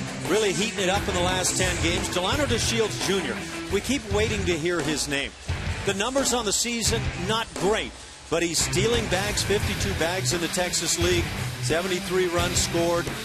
If he can get that bat back together like he had a year ago, this guy becomes a very viable candidate for the bigs. Dallas Keuchel has 7 groundouts, 2 flyouts, and 3 strikeouts. He's in a 1-1 game through 4. In the 5th inning, it's Robinson Chirinos leading it off. Chirinos grounded out in the 2nd inning. We were talking about American League MVP candidates. There's ball 1. Looking at the leaderboards in the National League. A man who leads the National League in homers with 33 and runs batted in with 98. That's a strike, 1-1. In walks with 89. In on base percentage at 403. In slugging percentage at 554. In extra base hits with 62. Giancarlo Stanton of Miami. Well, he's the best player. And again, I tend to lean best player as opposed to most impactful player on a team that was really good. And to be a really good team, you have to have a number of impactful players. Where do you lean on that one? Yeah, I'm with you. 1 and 2. I think it's unfortunate that this award could not be named Player of the Year. Yeah, that for me is where I go as well. Because that would clearly be Stanton. But then again, his team is still in the race, so he is pretty valuable in contributing to what Miami is doing at 66 and 68. Not a great record. Yeah, and you can always play the game. What would that team's record have been without this player? Yep. You know, it was easy when Babe Ruth was leading the Yankees into the World Series, and he was clearly the best player on the best team and all that sort of thing. But I don't think it's always that clear cut when you're talking about best player on the best team. And again, I'll just go back to the Baltimore Orioles. If you're talking Nelson Cruz, and it's an easy talk with the numbers he's put up, is he the best player, the most impactful players for the O's this year? And I think some people in Baltimore would say it's Adam Jones. But yeah, it's a good debate all the time. You had Andre Dawson winning the MVP when the Cubs were in last place. So yeah, it's a particular problem for the voters. Most valuable. How do you define most valuable? It would be so much easier if you called it Player of the Year. John Singleton up the right field line. 1 out. But you know, you've mentioned Clayton Kershaw with the Dodgers. Should a starting pitcher be considered for MVP? Justin Verlander won the MVP and Cy Young awards a few years ago. And I think it can be valid. In this case with Kershaw, I think it could be very valid. 1 out, and it's Odor. He was hit by a pitch. The leading hitter in the National League is Justin Morneau of Colorado. His batting average is .311. Boy, that sounds a bit like the year Carl Yastrzemski led at .301. It was. Yes, .301, 1968. Ball 1 to Odor. That was the year of the pitcher, to the extent that they said we've got to shave this mound down. Bring that mound down. Well, they did it. Strike makes it 1-1. Was Mr. Gorbachev involved in that shaving? He was not consulted, no. Danny Cater finished second that year in '68. .290 was his batting average. Wow. Ground ball, Singleton retires Odor. 2 outs. How about this? The top 10 batting averages in the National League include 4 players at .299. Wow. That's how tough it's getting to hit. Ramos Ramirez, Jonathan Lucroy, Yasiel Puig. I saw some story on him the other day, his struggles recently. Denard Span. Wow. 2 outs, and it's Michael Choice. He bounced into a double play. Strike 1 for Dallas Keuchel, who began the day with the 8th best ERA in the American League, 3.05. Just an outstanding year. It's a 1-ball, 1-strike count for Dallas.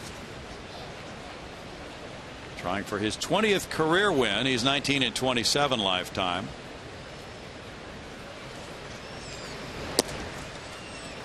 It's a 2-1 count. Would you agree that OPS is the most telling of offensive stats? I think it's probably the best quick read of a player, yes. Giancarlo Stanton easily leads in the National League. 2-2. but right behind him is Paul Goldschmidt, who's injured now, but probably wouldn't have gotten consideration because he plays with the Diamondbacks. There's that changeup, not in a great location, but still a great impact. Fly ball out to left center. Robbie Grossman giving way to Dexter Fowler. That is now 10 straight set down by Dallas Keuchel, keeping it tied at 1.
As we move to the bottom of the 5th.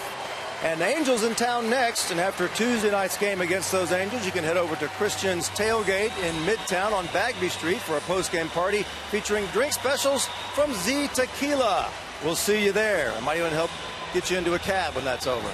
Brownie, back up to you. We've just had a proposal, Bart. And the gentleman went down on one knee. The lady's wearing her Astros jersey. He had the ring in a bag, and he's still trying to get that ring out of the bag. Ooh. It's all about timing. Gregorio Petit in a 1-1 game leans back from ball 1, high from Nick Martinez. There they are. The happy couple finally located the ring and got it on her finger. Don't drop it now. And now they're done with the ball game. So I guess she said yes. Yeah, she did, but okay, let's have some proof of this here. I'm going to marry the guy who can't even find the ring. Yeah, that's a good plan. It's 1-1. I think he withdrew the proposal for the moment and said, let's go get a hot dog. Yeah. Petit takes the next pitch. It's a 2-ball, 1-strike count. He singled to left in the 3rd inning. It's the Reds 2, the Pirates 2. They're in the last of the 6th at Pittsburgh. Francisco Liriano for the Bucks, Johnny Cueto for the Reds. Now back, and it's 2-2. The Bucks bear watching right now. Jordy Mercer hit his 8th home run, and Josh Harrison, number 13. Harrison has a .508 slugging percentage, .343 on base percentage for Jay Hay.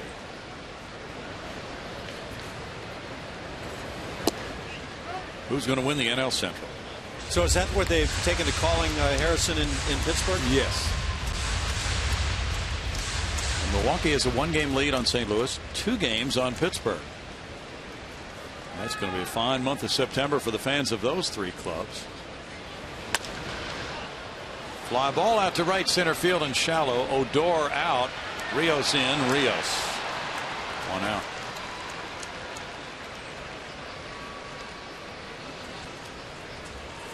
Brewers hold down the top spot. Do you think they can take it on home? I don't know.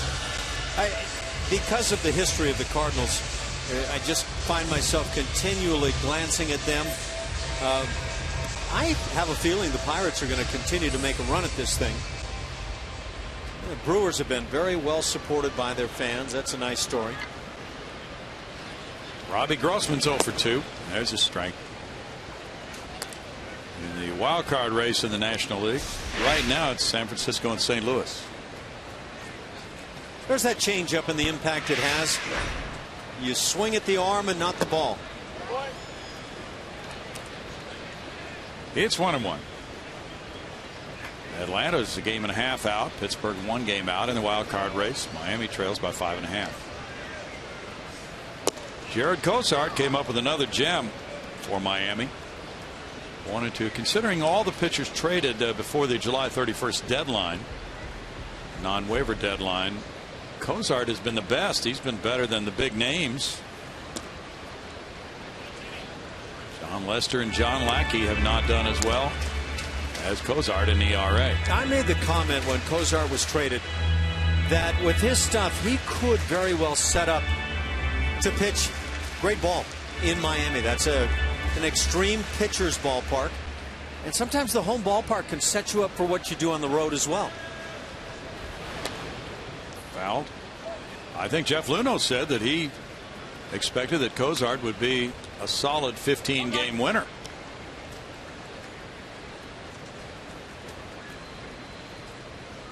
Red Sox 2, Rays nothing, top of the 7th inning. It was Clay Buchholz shutting out Tampa Bay. Flared, and here's Beltre for the foul pop, making the running catch. 2 outs. I think my biggest surprise in that deal made by the Astros was that, or is that, Kike Hernandez wound up getting sent to the minor leagues. And I'm not sure why Miami wanted him so much. Yes, I liked him too. He's a terrific looking young player. But Miami's not a team that needed an outfielder or a shortstop for that matter. You see Altuve month by month. In April 276. All these other months has been above 300. And the distribution of hits has not had a bad month in hits. Strike to Altuve. This would be such a big deal if he can win the batting title, which would be the first by an Astro.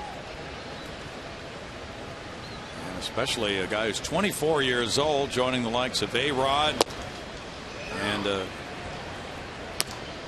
Minnesota Twins Joe Mauer as players in the last 10-15 years who have won a batting title at age 24 or younger.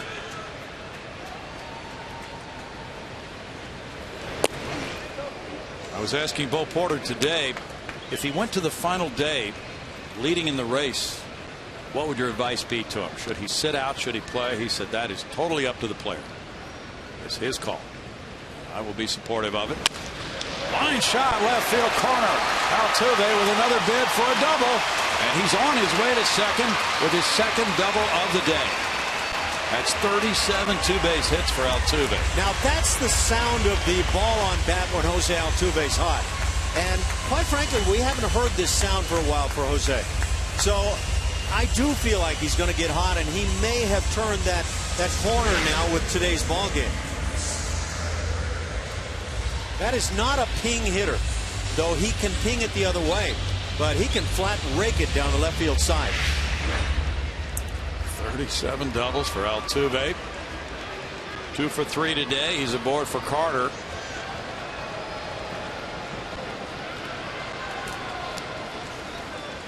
I think some fellas are going to have to concede pretty soon in terms of overall hits on the season. Yeah, Carter hits that foul pop. 187 right now. Only one Astros ever had 200 hits, Craig Biggio. It's going to leave him 18 in front of Melky Cabrera, who is second in the league. Miguel Cabrera leads the league in doubles with 42. Altuve now 5 behind him. Altuve's in third place in doubles. Carter fouls that back. No balls, 2 strikes.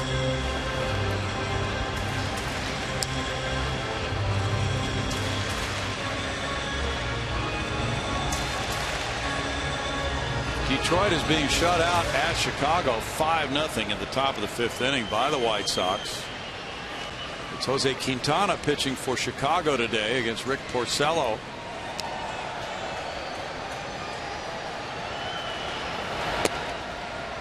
One and two. Victor Martinez is DHing today for Detroit, as he usually does. He's 0 for 2. He's currently hitting .326. Victor Martinez came into the day hitting .354 in the month of August. Adrian Beltre was hitting .333 in August. At strike 3 to Carter. That ends the Astros' fifth with no runs a hit. And it is strikeout number 3 for Martinez. Still tied at 1.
Fans of the game. They are the Bayside 11-year-old All-Stars who won the state championship. Their coach, Ken Whitney, is with me. Congratulations on a great year. Thank you very much. Appreciate it. It was a fun year. So the Astros invited everybody to come out. Is that how this went? Yeah, they invited us to come out and honor us before the Astros game, and we're very appreciative of the Astros organization for honoring the boys like they have, and I know the boys are excited about it. So these are 11-year-olds. That means next year they'll be in contention to go to the Little League World Series, right? Absolutely. They went as far as they could go this year, going undefeated in state, and we definitely expect to be on our way to Williamsport just like Perry Lynn did this year. Well, that's great. That'd be awesome. What do you like most about coaching kids this age? Just their excitement. I mean, you were watching them before we started talking. I mean, they're excited about every little thing, and just, you know, they're ready to learn. They love playing the game. Coached these boys since they were 6 years old. We've played over 500 games together. Wow. And they're just so excited every single time they walk out on the field. They can't get enough baseball. I love it. That's great. Well, congratulations to you guys on a great year. Thanks for being with us. You guys are our progressive fans of the game. Brownie, back up to you. Thanks, Bart. It's a 1-1 ball game. Daniel Robertson batting with a 2-0 count. Dallas Keuchel deals. It's 2-1 now. Keuchel has retired 9-10 in a row now since hitting Odor with a pitch in the second. Both the Rangers hits were in the first inning. Rua had the RBI single off Dallas. High chopper over Dominguez up the left field line. And this is going to be a double for the hustling Robertson, giving him a 7-game hitting streak. It's his 7th double of the year.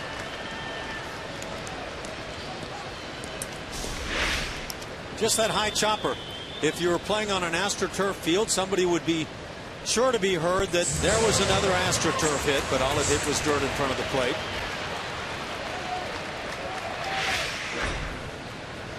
Good looking player. Like him. 7 doubles. That's the second double for the Rangers in this game, their third hit. And now batter is Andrus. Andrus is 0 for 2, a ground out and a strikeout looking. Shortstop Petit is playing close to the base runner. Dominguez is in tight. There's strike 1 to Andrus, who often bunts. Short bunt last time up. Keuchel is a very good fielder. He better be with as many ground balls as he gets. He handles it well.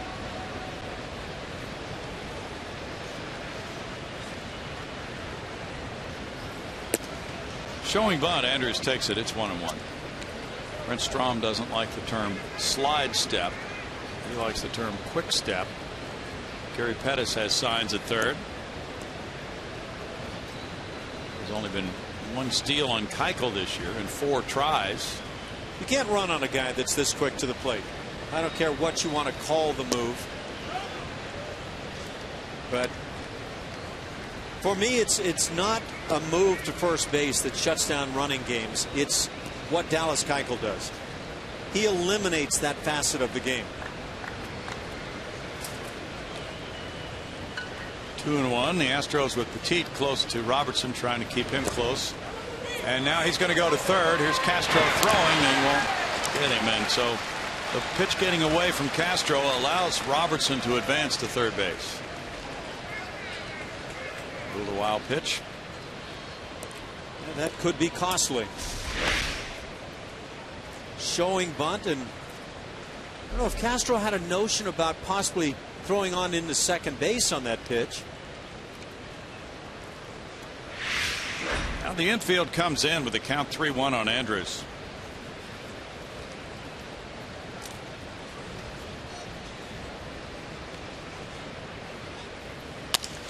Ground ball first. Singleton checks the runner. Now he spins around and goes back to first base.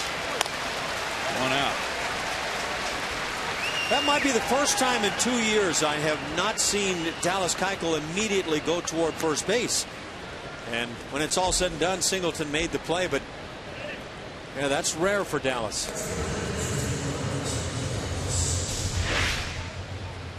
He just kind of holds his ground there on the mound.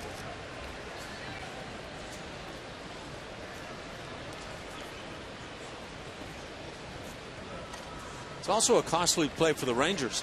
Now, I don't know, having watched John Singleton play first base, if he's aggressive enough yet to have come home with that play. Now Rios takes ball 1. After the play, Robertson, the runner at third, was talking with his third base coach. Well, the word may have been, with nobody out, make sure it gets through the infield before you go. Yeah. 1-1. Wouldn't it be typical for a team to say in a game like this to the base runner, don't go home if the ball's hit to the corner infielder sharply? Yeah, and that takes a read. They get the run, and they get the lead 2-1 on the single by Rios. 53rd run batted in for Alex Rios. He's 2 for 3 in this game. Tough luck getting for Dallas with a high hopping ground ball double by Robertson, then a wild pitch, and now another ground ball that finds a hole. 2-1 Rangers. Beltre bats. Beltre has walked and grounded out. Dallas has gone the distance 5 times this year in his 25 starts. Last Astro pitcher to have that many complete games in a season was Darryl Kyle, who had 6, and Mike Hampton, who had 7 back in '97. Ball 1 to Beltre.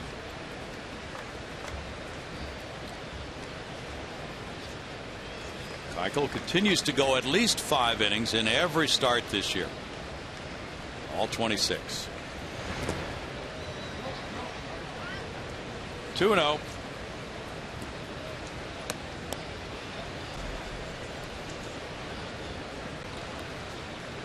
Dallas will be close to 180 innings pitched after this game. He threw 153 last year in the big leagues, had 1 start at Oklahoma City of 6, so a total of 159 last season for Dallas.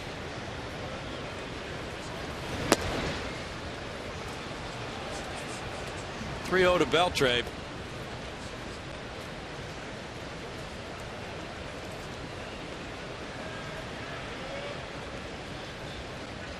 What do you think, Brownie? Is the season simply too long on the schedule if guys can't perform through the entire year?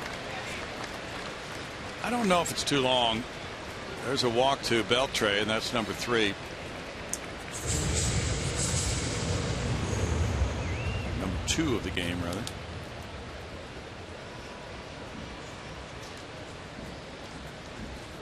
There's that breakdown. Long first inning, 26 pitches. Certainly didn't help in the cause. Now Dallas just simply going to have to find a way out of this 6th inning. Yeah, I just wonder when pitchers get to September and teams shut them down because they've had too many innings, does that indicate that the season on its own is just simply longer than it should be? Those are the numbers for today on Dallas. I don't know. To me, I look at it as a financial investment in a pitcher, and that's the way clubs treat it. Hey, we want to have this guy for as many productive years as we can. We do not want to overload him on innings in any one year, especially if our club is not in contention. Is there another sport in which a player is shut down because he's carried the ball too many times or shot too many times or whatever the case might be? Not sure.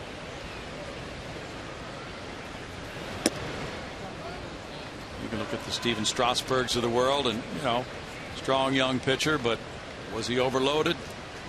Should the Nationals have backed off on his innings? Should they have let him pitch into the postseason that first big year when they had that shot? Right. I mean, they shut him down, and he's had his struggles since. True. 2 balls and 1 strike. Yeah, these are difficult questions because of the money involved, the way teams structure their planning.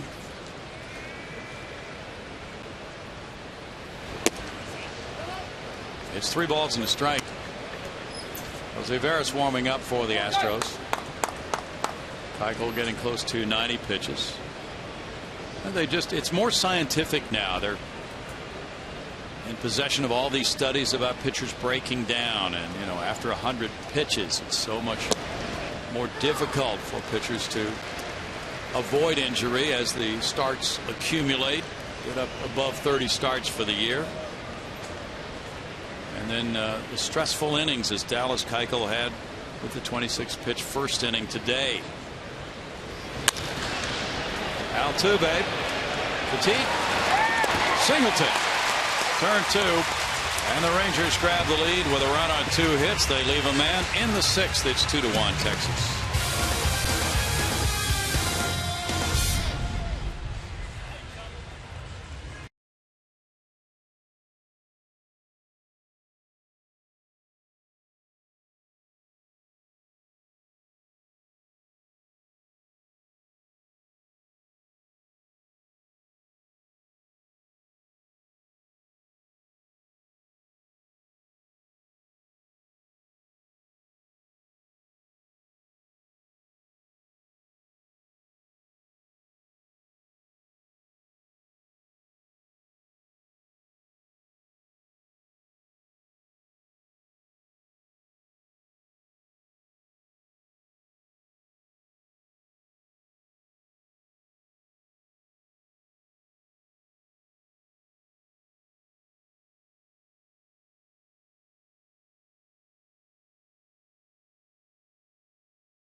To go to the bottom of the 6th. As promised earlier in the game, we have the AT&T fan photo of the game. Here is our lucky winner, Harry Kleinman, who appeared to have pretty nice seats for a ball game there. Big smile on his face. Looks like that must have been a win. Treat your photo to hashtag CSNH fan photo for a chance to be shown in an upcoming game broadcast just like Harry. That's brought to you by AT&T. Guys, back to you. Thanks, Bart. 2-1 Rangers. Nick Martinez working to Dexter Fowler. Fowler looks at the curve, and it's ball one. Fowler hit a fly ball to left, and he walked. The Astros had a bases loaded opportunity in the third against Martinez, but he got Castro on a fly ball. This grounder finds right center field, and Fowler leads off the sixth inning with a sharp single. Hit number 6 for Houston.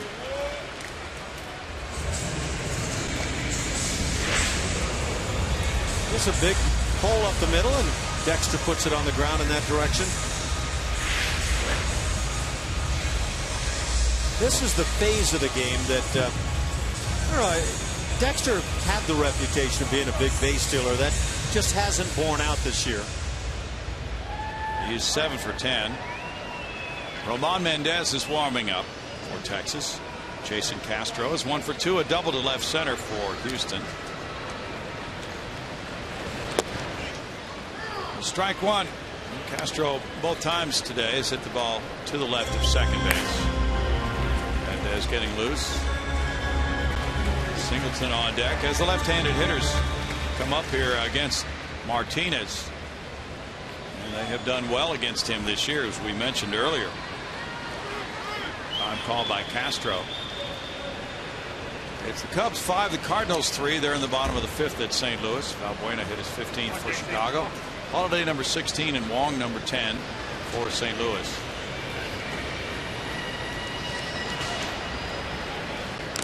Throw goes over on Fowler. Fowler, you mentioned 7 for 10 this season. Has not been aggressively pursuing stolen bases. Last year he was 19 for 28 with Colorado. And the 19 is his. There's a foul ball. Is not his major league high. In 09 he had 27 in 37 tries, but that was by far the most attempts he's had in a major league season. 0-2. Most people feel you have to be successful about 2/3 of the time to break even in terms of stolen bases, and that's right on the money where Dexter is career-wise. 90 stolen bases, 44 caught.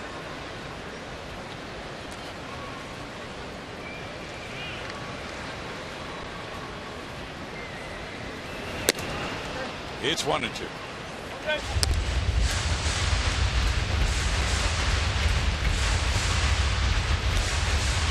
Astros ranked 3rd in steals in the American League with 92.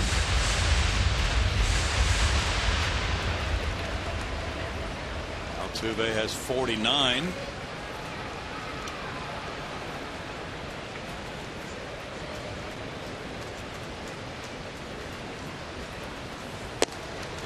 Strikeout. That's number 4 for Martinez.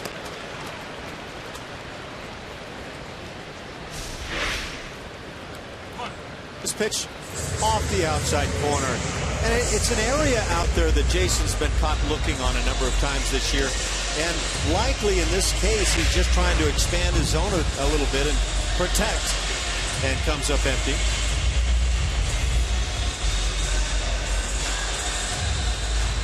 Singleton fouled out to the catcher, and he grounded out to third. And the shift is on again. Not an extreme shift, but a major shift involves Beltre playing way off the third base line. The Brewers and Giants have a later start this afternoon. Kyle Loesch, a 12-game winner, draws 15-game winner Madison Bumgarner. Last night, Jake Peavy took a no-hit bid to the 8th inning.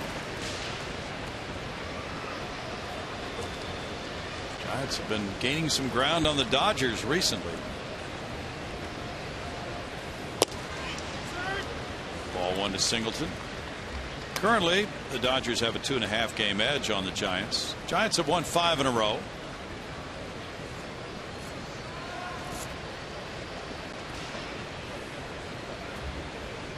I was looking, Brownie, at the batting averages by the month for John Singleton.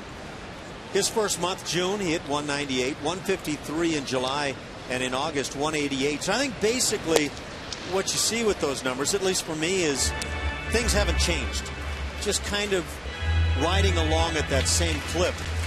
And you wonder, are you actually seeing a player grow, learn in the big leagues with those numbers riding that way? I think when it's all said and done, it's been invaluable to have John here in terms of his future. But you're not actually seeing the growth month by month.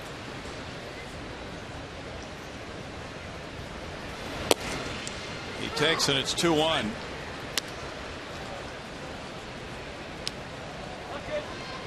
I think you're always looking to see some sort of adjustment being made. How long would you think it takes to really get a measurement of a major league hitter? About 3 years? Yeah, I think it can vary from one day, literally, for some guys who just step in and they seem to have it figured out, and years, maybe even given the opportunity beyond a few years in the major leagues. Sometimes a guy will kind of have something click some years down the line. John's such a big swinger, though, that it just kind of feels like one little adjustment might be able to help him get the bat on the ball a little more consistently.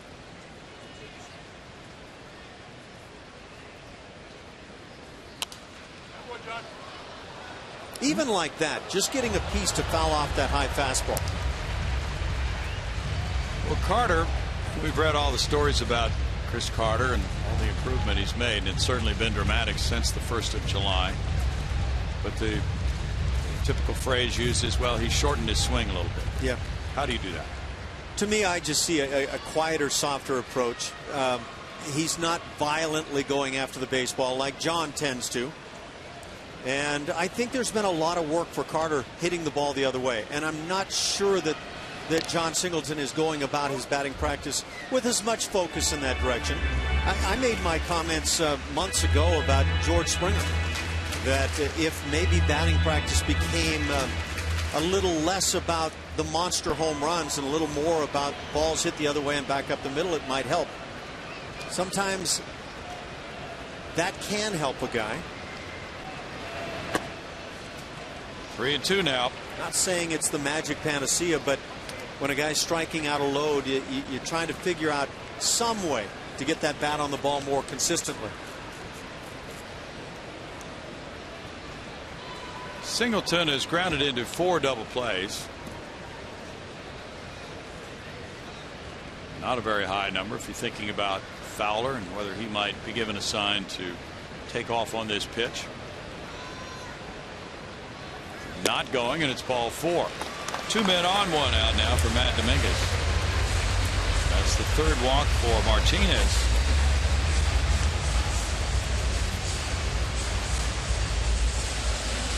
And now Ron Washington is strolling out to the mound. He's looking out at his bullpen.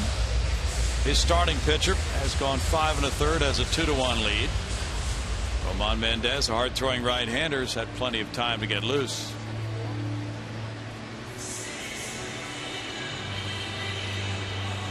How much experience does it take for a manager to learn to walk that slowly? Well, years. Only the veteran skipper can pull it off quite like that. He just ambled out to the mound. He knew all along he was going to Mendez. Maybe bought him a couple more warm-up pitches in the bullpen. He'll have 8 on the mound coming up as it's 2-1 Texas, and we're back in a moment.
third innings from their starter, Nick Martinez. He's allowed 6 hits. He's walked 3, fanned 4.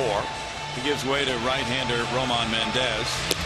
And he's 0-1 with a 1.90 ERA and a low whip of 1.05. I think from what we saw, it's clearly nail-biting time here at the yard. Yeah. That whip of 105 tells you a lot. The other numbers for right-hand hitters, 125 batting average against 12 hits in 23 and 2/3 innings.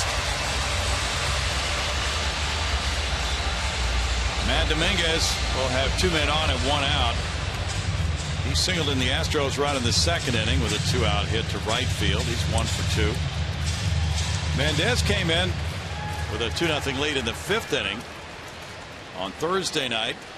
Inherited 2 runners and gave up a grand slam to Jason Castro, taking the loss.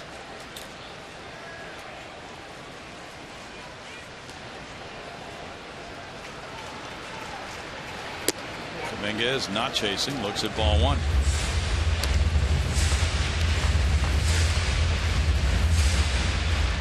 Nick Tepesch started that game Thursday. Mendez coming in the 5th inning with 1 out, and now another relatively short start by a Ranger pitcher brings him in the middle innings. Bobby Ross went 5 last night.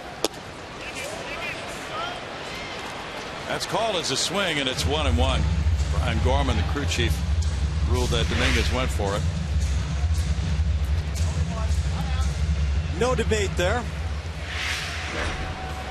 So in a 4-game series, Ron Washington's starting pitchers have gone 4 1/3, 6 1/3, 5, and 5 1/3.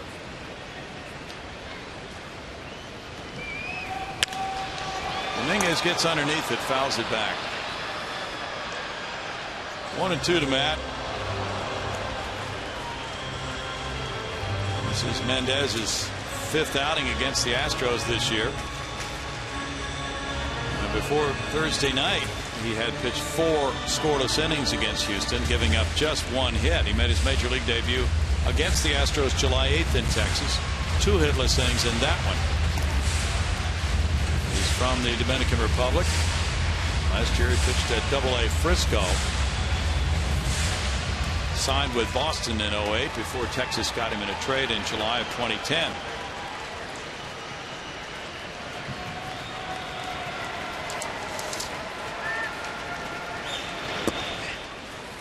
It's 2-2 to Matty D. Chirinos moved with an outside target there at the last moment. Last night the Rangers and Astros combined for just 7 hits. They haven't had hit total that low between the 2 of them at Minute Maid Park since 2006. The Astros and Mets. Fly ball out to right center, not hit very deep, and in shallow right. In fact, it's Odor with the catch. 2 outs. Jake Marisnick comes up.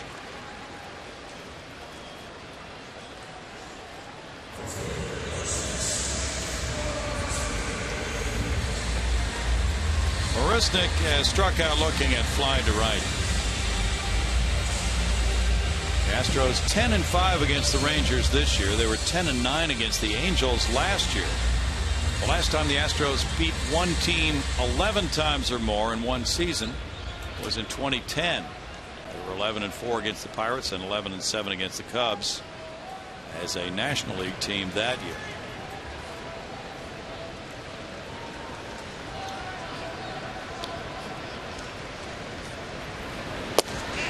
Strike to Marisnick. Petit is on deck. Bit of a hanger on the slider. Not a bad one to go after.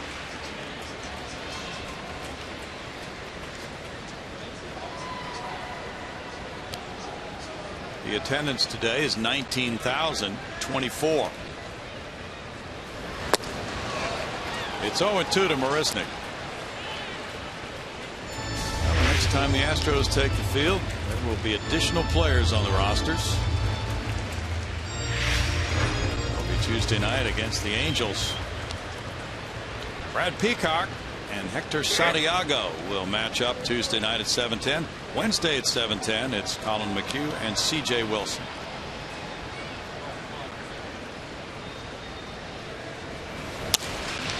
Marisnik puts it in the air. Coming over Rua. Out of play for him. The Blue Jays fell behind the Yankees 3-0 and then rallied to beat them 4-3 with 3 home runs by the Blue Jays today. Bautista number 29, Encarnacion is 28th, and Cabrera number 16. Jay Happ going to 9-8, beating Brandon McCarthy. He's 5-4. Casey Janssen got save number 20. The Yankees with that loss are now 5 games above 500, 70-65. Began the day 8 games back of Baltimore, which is leading big at home over Minnesota. Upstairs to Marisnik. It's 1-2 to Jake.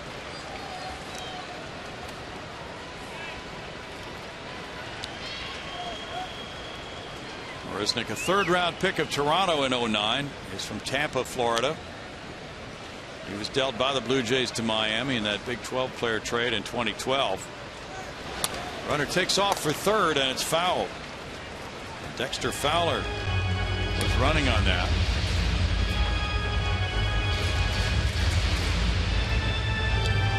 No sign of Beltre, the third baseman, breaking to the bag, so that might be a freebie opportunity.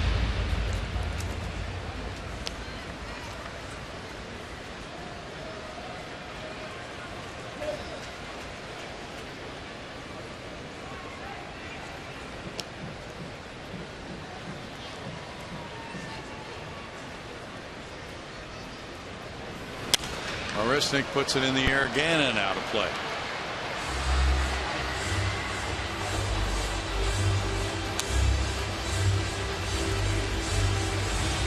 Nationals and Mariners are just getting underway in Seattle. The Nationals have really taken it to the Mariners in that series. Washington has built a 7-game lead in the NL East. Seattle has dropped 3 in a row and has fallen 9.5 back in the AL West.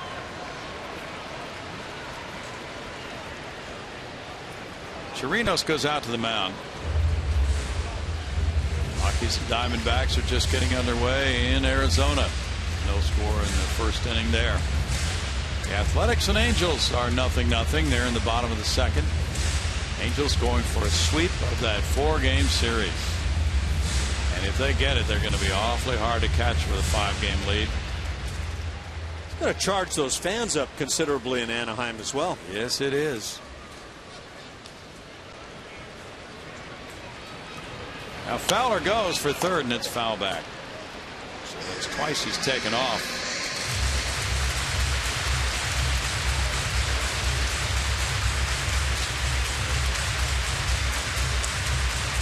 Singleton is holding at first base with 2 outs. Matt Shoemaker has pitched 2 scoreless frames for Los Angeles, and that extends the shutout inning streak against Oakland. I think it's about 24 innings now since the A's have scored a run.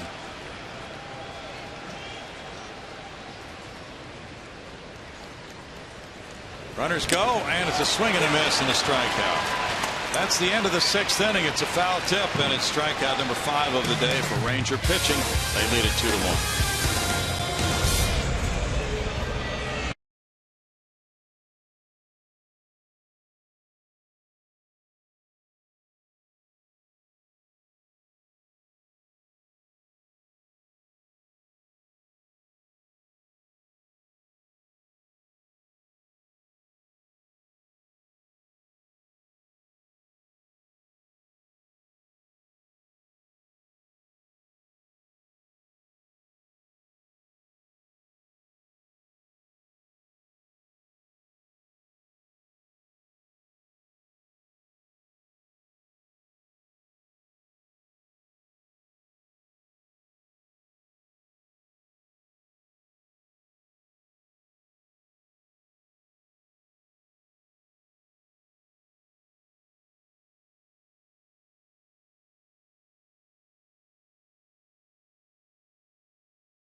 This season at Minute Maid Park, every Friday night home game is followed by spectacular fireworks that's presented by Marathon Oil Corporation. The last Friday night fireworks of 2014 will be September 19th after the Astros play the Seattle Mariners. Get tickets at 1-877-9-ASTROS or Astros.com.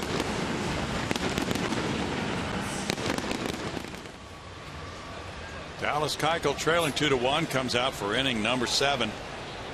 He's allowed 4 hits so far. Has 2 double play balls today. JP Arencibia leads it off in the 7th inning. He's 0 for 2. Astros made a good play to get him in the 4th. This one goes deep to right field. Marisnik backing on it. On the track. A 1-pitch out for Keuchel in the 7th.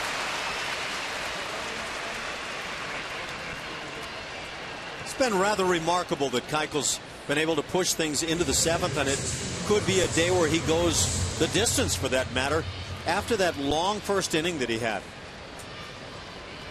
26 pitches in that first frame. Robinson Chirinos is 0 for 2. Dallas piling up the innings. He had an 8-inning complete game loss at Yankee Stadium 10 days ago. Astros were shut out 3-0. Strike to Chirinos. It was a double complete game, right, with Brandon McCarthy. Yep. Pretty rare these days.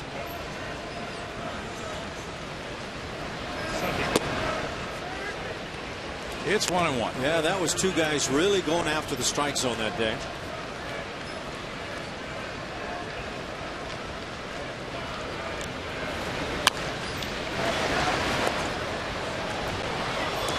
And I love to watch Dallas pitch. He's about pitching, and he engages that part of the game. I think it's exceptional when you're looking to see a guy that not only has the abilities out there, but is ready to pitch. He is focused on getting that job done. Ground ball, shortstop, Petit. 2 outs. If he gets 1 more out, this will be the 14th time this year he's gone at least 7 innings in a game. He's at 94 pitches. I could see Dallas finishing this thing. Obviously, you hope the Astros can get on the board and get ahead in this ball game.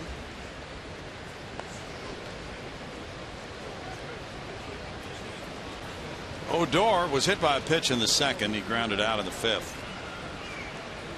The Angels have scored against Oakland Scott Kazmir for a 1-0 lead in the bottom of the 2nd inning on a single by Eric Ibar, scoring Josh Hamilton.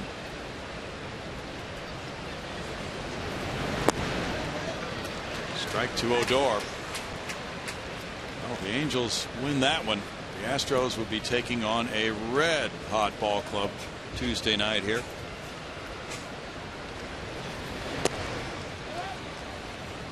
It's 1-1.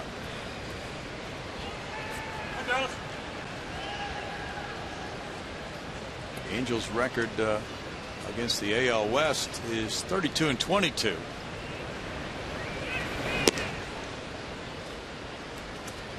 Two balls and a strike. The Astros won the season series from the Angels a year ago. This year they're 4-10.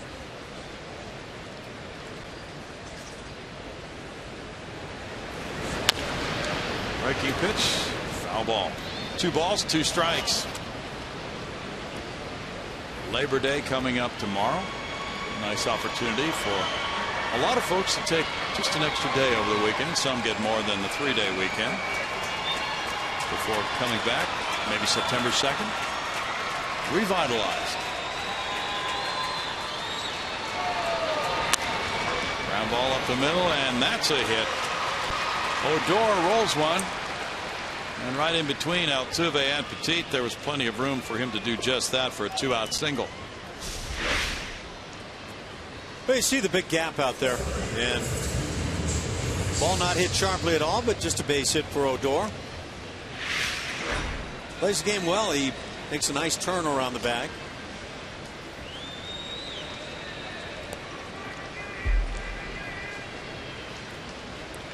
That's hit number 5 And the Rangers have Michael Choice batting. Choice is 0 for 2. The Orioles are really waxing the Twins. It's 12-5 Baltimore in the last of the 7th. J.J. Hardy hit his 9th. That's ball 1. Wei-Yin Chen started today. He had actually been optioned, I think it was a paper transaction, to an A-ball club and called back for this start. And teams do that routinely this time of year because the minor league season's over. Ground ball, Altuve on to first. No runs, 1 hit, 1 man left. That's 14 times Dallas Keuchel has gone 7 innings or more. But can the Astros rally to get him his first ever August win? They trail 2-1 in the 7th. And we keep it right here for the singing of God Bless America.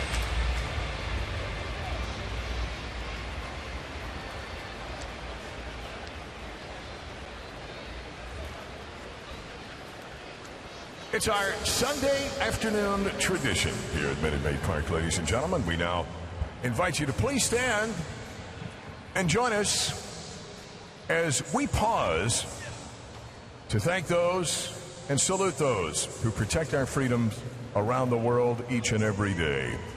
Now, with members of the U.S. Navy returning home, joining him on the field, we invite you to join Johnny Hammond as we salute our great nation with the singing of God Bless America. God bless America, land that I love. Stand beside her and guide her through the night with the light from above. From the mountain to the prairies, to the ocean white with foam. God bless America, my home, sweet home. God bless America, my home, sweet home. Ladies and gentlemen.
For your choice of who did you pick for the Astros August Pitcher of the Month. Lots of good options.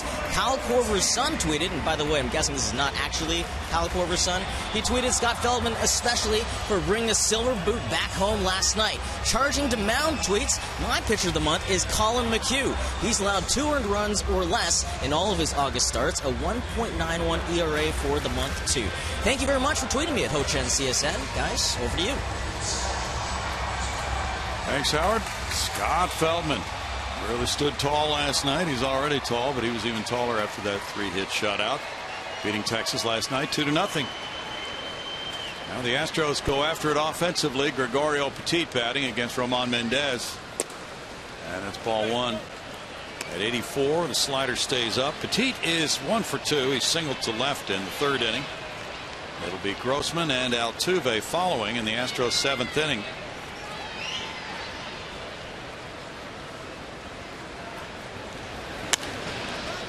In the air, and the shortstop moves back for it, Elvis Andrus. That's 1 out for Mendez, and he's retired 3 in a row.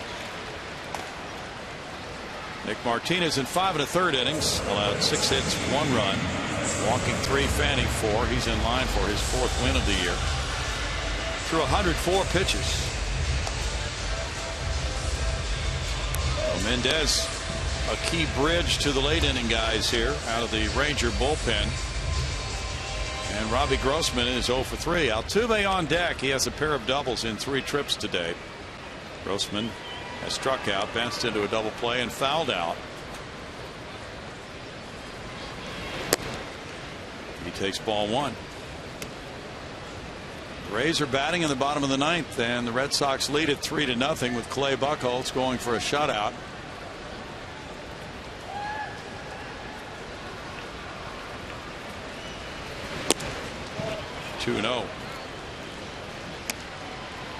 This Ranger bullpen has a 4.10 ERA.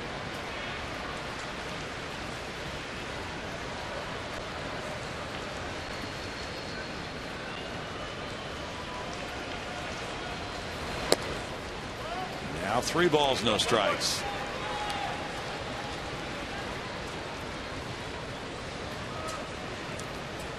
Detroit is trailing at Chicago 6-2. They're in the middle of the 7th. With Jose Quintana of the White Sox keeping them at bay. 3-1 to Grossman.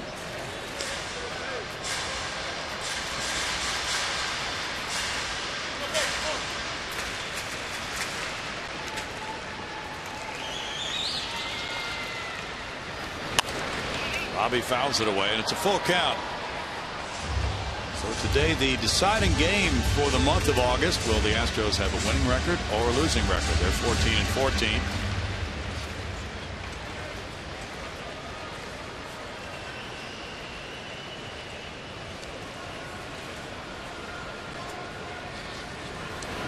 Grossman takes a 1-out walk. It's time now for the AT&T Rewind. Jose Altuve is always a good place to rewind to. A couple of doubles on the day. Grounded one by Adrian Beltre, who's been vying along with Altuve for that hitting title this year. And then a rig job down the left field side as he got the barrel out. And it could be a Jose Altuve that's getting set to get red hot once again. 187 hits. That ties him with Jose Cruz in 1984 for the 10th best single season hit total by an Astro. And he still has a month of games remaining. 24 games left after this one. Grossman attracted some attention there from Mendez.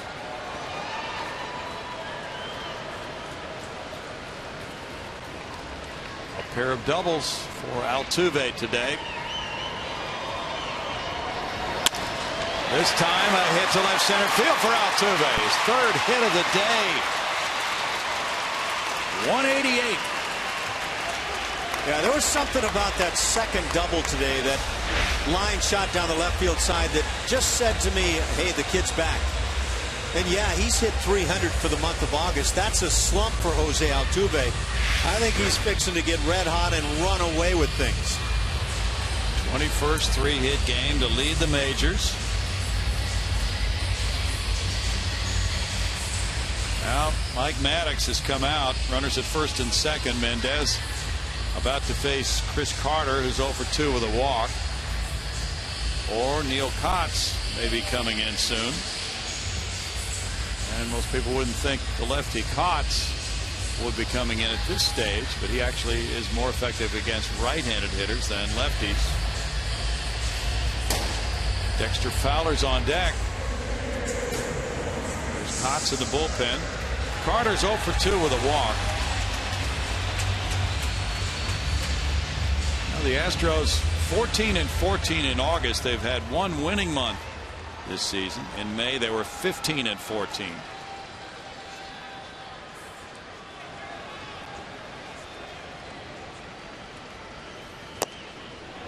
And strike one to Carter.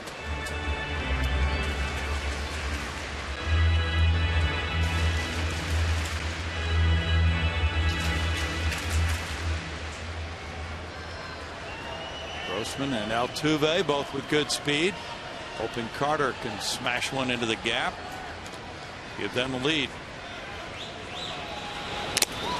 Fouls it. 0-2.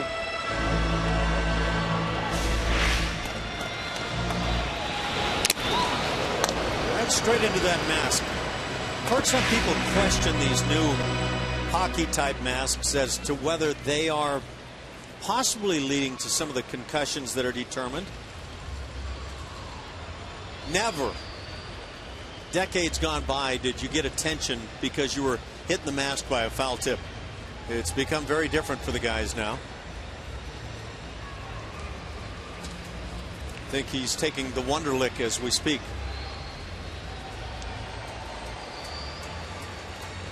Exam on the fly, and he's deemed suitable to continue here.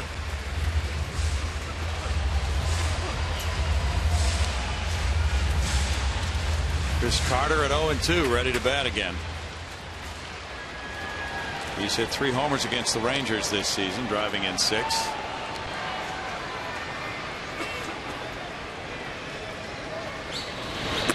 And chases that one, striking out.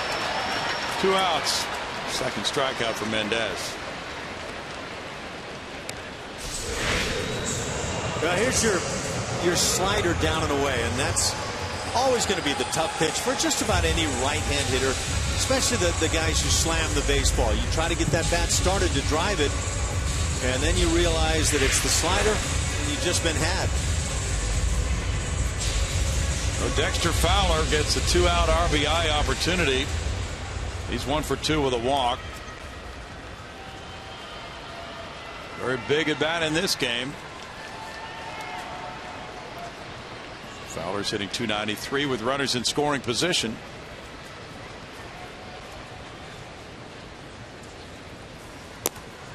Taking ball 1. This is what Dexter Fowler commonly does. Gets ahead in the count, which really helps in these situations. He has hit .355 with 2 outs and men in scoring position.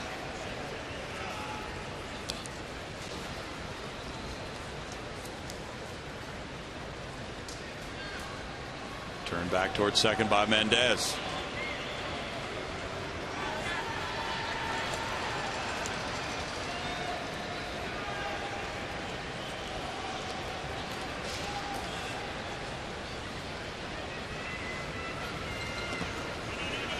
Chirinos is able to stop it. It's a 2-ball, no strike count. Do that right shoulder of Chirinos push in toward the pitcher, the mound, and keep this ball back toward the plate. If it's to your right like that, you want to force the ball back to your left, and vice versa, and that's well done.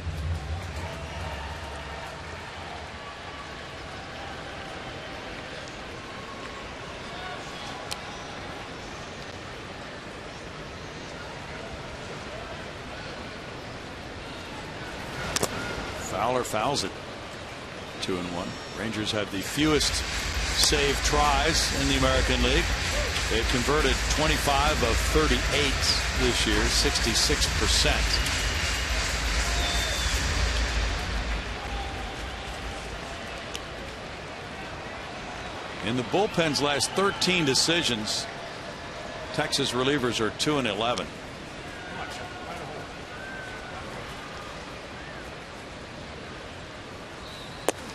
Fowler's crowded by that one, and he works the count to 3 balls, 1 strike. Castro's on deck.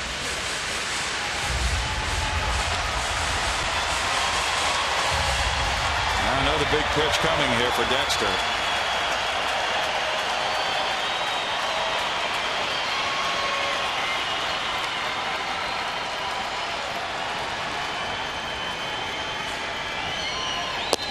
And that's ball 4 to load the bases. Castro will bat. That was close, and I think Mendez thought he had thrown a strike. You're always hoping anyway to get that call as a pitcher. Ron Washington has Neil Cox ready to go. Castro will get another bases loaded opportunity as he had in the third inning. He was retired on a fly ball to left field by the starter Nick Martinez in that opportunity. And Wash takes the ball from Roman Mendez, who gets him 4 outs in this game. Maintains the lead 2-1, but leaves with the bases loaded and 2 outs in the bottom of the 7th. And we will be right back.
And Neil Kotz comes in a less than favorable spot. Bases juiced. A couple of outs though in the inning. Lefty versus lefty. Jason Castro shot now again with the bases juiced, as you talked about. But those numbers against Houston this year are not ones you want to talk about in arbitration. 9.5 the ERA, 11 hits in 5 2/3 innings, 4.23 the batting average against. Yeah, let's forget those. If you're talking to your agent when you're going to arbitration. Actually, left-handed batters have been more effective against Cox, hitting .253 compared to .245 for right-handed hitters. Castro is 1 for 3, a double and a run scored in the second inning. Bases loaded, 2 outs for Jason, who hit a grand slam a few nights ago. The second of his career. Fly ball to shallow left field. Michael Choice is in for it. To end it in the Astros 7th with no runs a hit and 3 men left. We go to the 8th, 2-1 Texas.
Dallas Keuchel, trying to be a winner in the month of August for the first time in his career. He did well enough, but he will not qualify now, Ash. Going to need some help from his friends who swing bats. Just simply another very good performance by Dallas. Double play is a part of things, and you expect that with him. Boy, he goes out and competes as well as anybody. He competed for 7 innings. He allowed just 5 hits and 2 runs, walking 2, hitting a batter, and striking out 3. And now as the Astros trail 2-1, they go to the bullpen for right-hander Jose Veras. In 23 games with Houston, his ERA has come down now to 2.86. And overall, a very nice job. That opponent's batting average at .212 gives you a pretty nice snapshot of how he's been. Very effective. He'll go against the top of the lineup here in the 8th inning. Veras with 18 hits allowed in 22 innings will be working to Robertson, Andrus, and Rios. Well, not Robertson. He's leaving for a pinch hitter, Leonis Martin. Robertson was 1 for 3, a double, and he scored a run. Martin gives the Rangers a left-handed batter here against Veras. He's been sharing time in center field with Robertson, hitting .274. That's ball 1 from Veras. Martin has 6 homers, 35 runs batted in. In the last 10 games, he's hit .405. He was the starter last night, going 1 for 4 against Scott Feldman.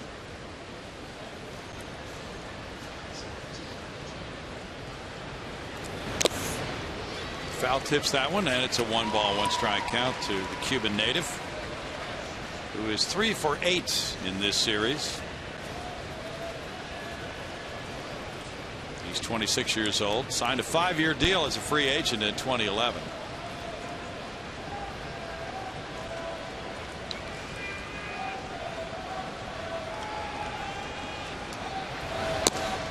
Not chasing there. Martin works the count to 2-1.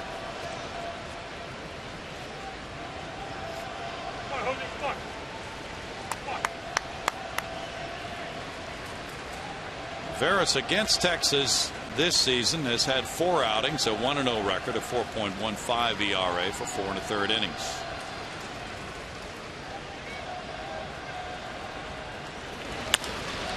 Fly ball goes toward the seats. That makes it 2-2. Veras, in his last outing, worked a scoreless inning in 2/3 Wednesday against Oakland, coming in with a man on in the 7th inning, getting a double play ball, and then he had a scoreless 8th with 2 punch outs. So he has reversed the trend from earlier this year. Since putting on an Astros uniform, he's been a much better pitcher with a 2.86 ERA. He gets a strikeout. Snap that slider in on the hands. Starts this toward the inside corner like it's a fastball, and I think sometimes that can surprise the hitter. You get to looking in fastball, and then you get the slider in that same spot. You start that swing too early. Veras signed a free agent deal with the Cubs over the winter. Things did not go well for him in a Cubby uniform.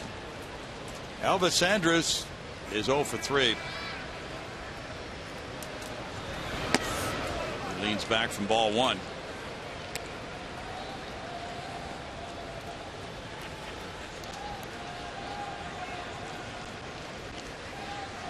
Dallas Keuchel has had some really good starts in August, but no wins. Had 5 quality starts this month, but has not been able to get a W. 2-0. At Philadelphia, August 5th, 7 innings, 1 run. The Astros lost that one 2-1 in 15. At Boston, August 15th, 7 innings, 3 runs, and no decision. That was a 10-inning Houston win. A 3-0 complete game loss at New York. And then last time out against Oakland, 7 innings, 1 earned run. The Astros won it late 4-2, but he was not involved in that decision. 3-0 to Andrus.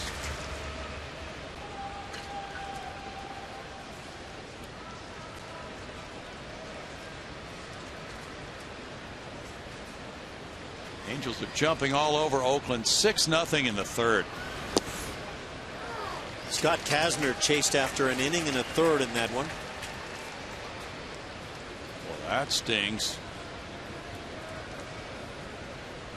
And the Oakland A's just suddenly can't put runs on the board.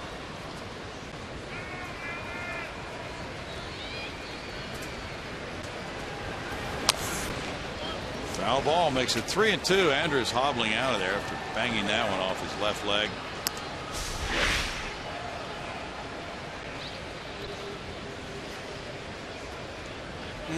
Maybe it was a right knee. Yeah, looks like it was. Start hitting that back leg and back foot, and you are letting the ball get very deep in the zone, which is considered by a lot of guys a good thing. That seems a little extreme. By the way, the Oakland A's, Brownie, shut out twice in that series already by the Angels. Yeah. Lost the other game in extra innings, so their offense has just gone dormant. Well, they'll be adding Adam Dunn to it. Say this about Billy Beane, he's going for it this year. Boy, he just keeps making deals. The John Lester deal is great on the pitching side, but I think a lot of people, if the A's wind up failing, skidding as they go down the final stretch, I think a lot of people are going to point to that deal, the loss of the offense. Lester's been good, but Cespedes had the big bat in their lineup, and that has moved on to Boston.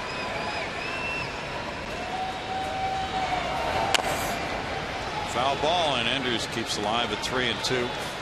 What is more valuable, the guy that runs out there every 5 days and provides you some wins, or the guy that is in the lineup every day and obviously impacts that daily scoring?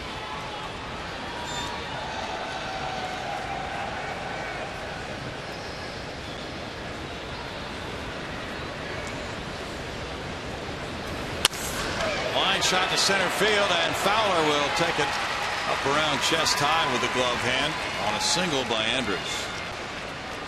Time for the Mako big hit of the game. Alex Rios had a very big swing earlier in the ball game. Let's see if Alex is involved. Yes, he is, as he shoots one back up the middle. He had a double earlier in the ball game, but Alex in the 6th inning plating the second run for these Texas Rangers, and that's the difference in the ball game to this point. That was hit number 6 for the Rangers. Andrews aboard for Rios now. Rios has 2 of those hits, a double and an RBI single. He broke the 1-1 tie with his 6th inning single. He gets a breaking pitch for strike 1. With Dallas Keuchel's game today, 7 innings, 5 hits, 2 earned runs allowed. His ERA drops slightly to 3.03. He threw 101 pitches, 60 for strikes. That 3.03 ties him with Sonny Gray of Oakland for 7th place in the American League. Dallas's numbers are starting to look better and better as compared with the rest of the guys now.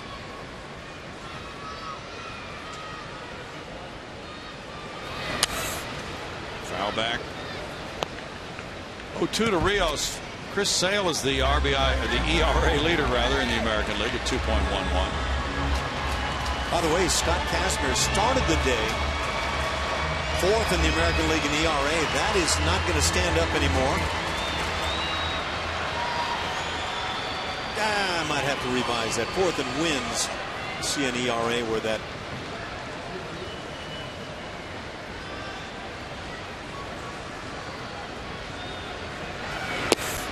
Pitch outside, 1-2. Scott was actually 12th in ERA. Dallas Keuchel 7th. Kazmir's had a couple of really bad starts here in the last month or so. He's gotten roughed up recently. Had one about 10 days ago on TV, and he just didn't seem to have anything at all that night. Dallas Keuchel's numbers are chummying up with the big boys right now.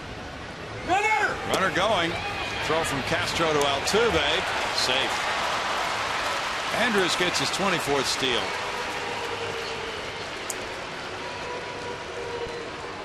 This comes on Jose Veras. Jason Castro did all a catcher can do, and he put a very good throw on it, but it's just too much to be able to make up for.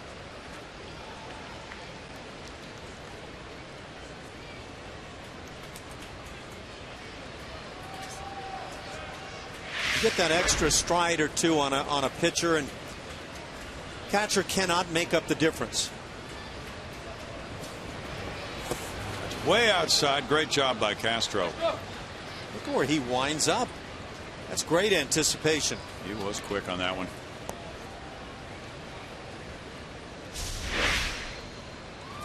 Look where this slider starts. I mean, that's like a pitch out with a fastball. Yeah. They make a pitch right here. Come on, Hosey. Come on, Hosey. Now full count with Beltre on deck.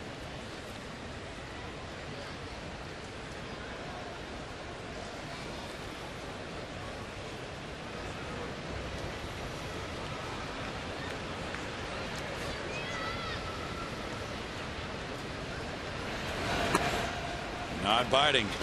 Ball 4 to Rios. 2 men on, 1 out for Beltre. Beltre has walked twice and grounded out.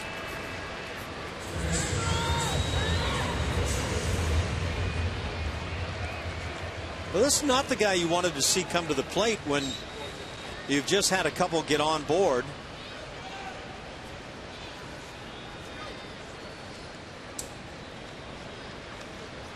No, he is outstanding in these situations.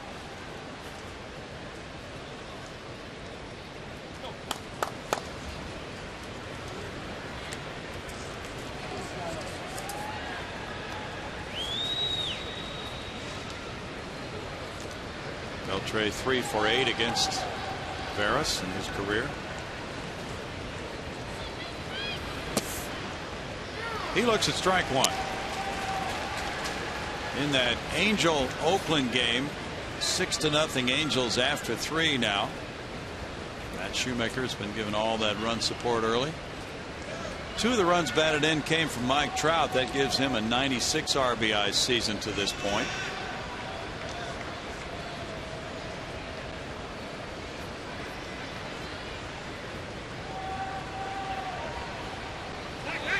Pickoff at second. Altuve had to move back to his left to catch that throw, or it would have gone into center field.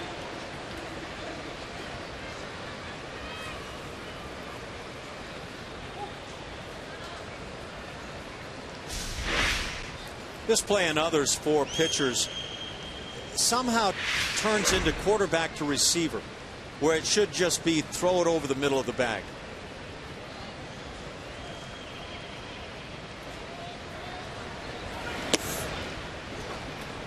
One and one.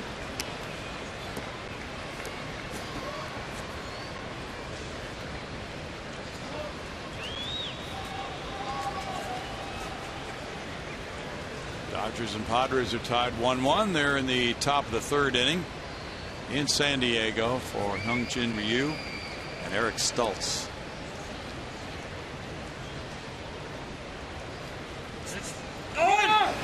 There goes Elvis for third base. He had a huge jump, but the pitch was fouled by Beltre. Once Veras looked back to second and then turned back toward the plate, Andrews just started bouncing toward third. And you get a peek at it right here. The bounce and then gone. Yeah, once you're able to make that move, see ya.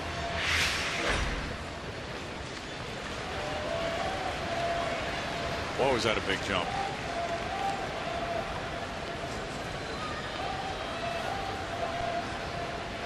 Altuve close to the bag.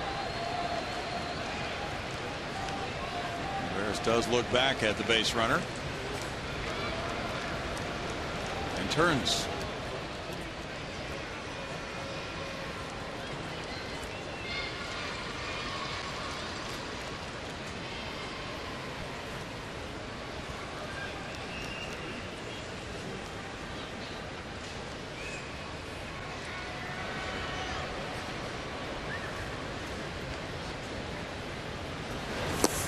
Swings at a breaking pitch and strikes out.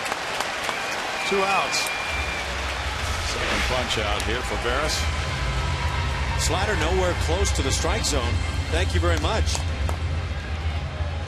sometimes that big guy in the order takes it on his shoulders that he's got to be the guy to drive in runs, and maybe expands a bit too much.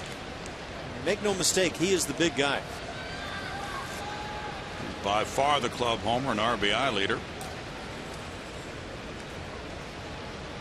Ryan Rua has an RBI single in 3 trips. Best laid plans, of course, were for Prince Fielder to be a major contributor. That didn't work out. Chu has not had a good season and is hurt and finished for the year.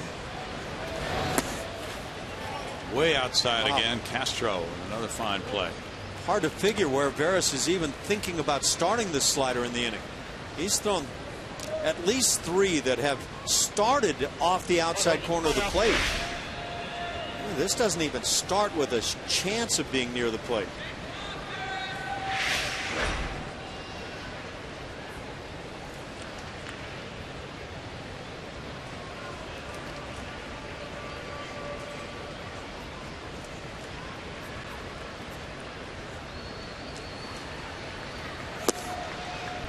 And again outside, it's 2-0 to Rua.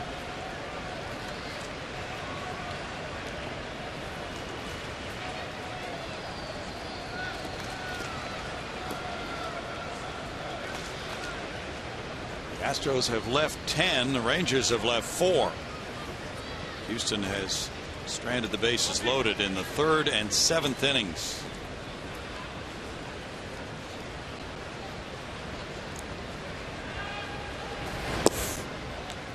A strike makes it 2-1. Rangers are 3-3 on this road trip. On to Kansas City next to play the tied for first place Royals. That's going to be something to watch in September. Will it be Kansas City? Will it be Detroit? Or perhaps both going into the playoffs? Line shot deep to right field. Marisnik turning, and he backpedals into a catch. No panic there. No runs a hit. 2 men stranded. 2-1 Texas in the 8th.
Day sale on one of our favorite digital products. You can save 50% and get MLB.com at-bat premium features for just $4.99. Follow every Astros game the rest of the season with MLB.com at-bat on your favorite smartphone or tablet.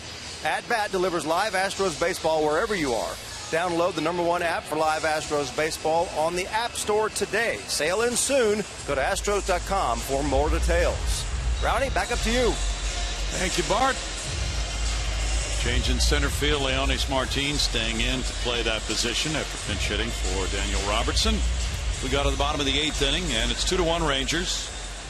Neil Kotz came in with the bases loaded and retired Jason Castro on 1 pitch to end the 7th. Now stays in to face John Singleton here in the home eighth. Singleton's 0 for 2 with a walk.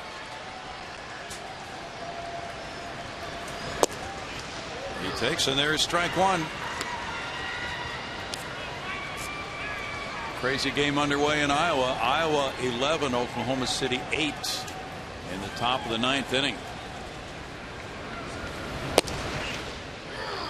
0-2. Is today their final day of the regular season? I think it's their next to last day, but the Red Hawks are a half game out, so if they lose, they're eliminated.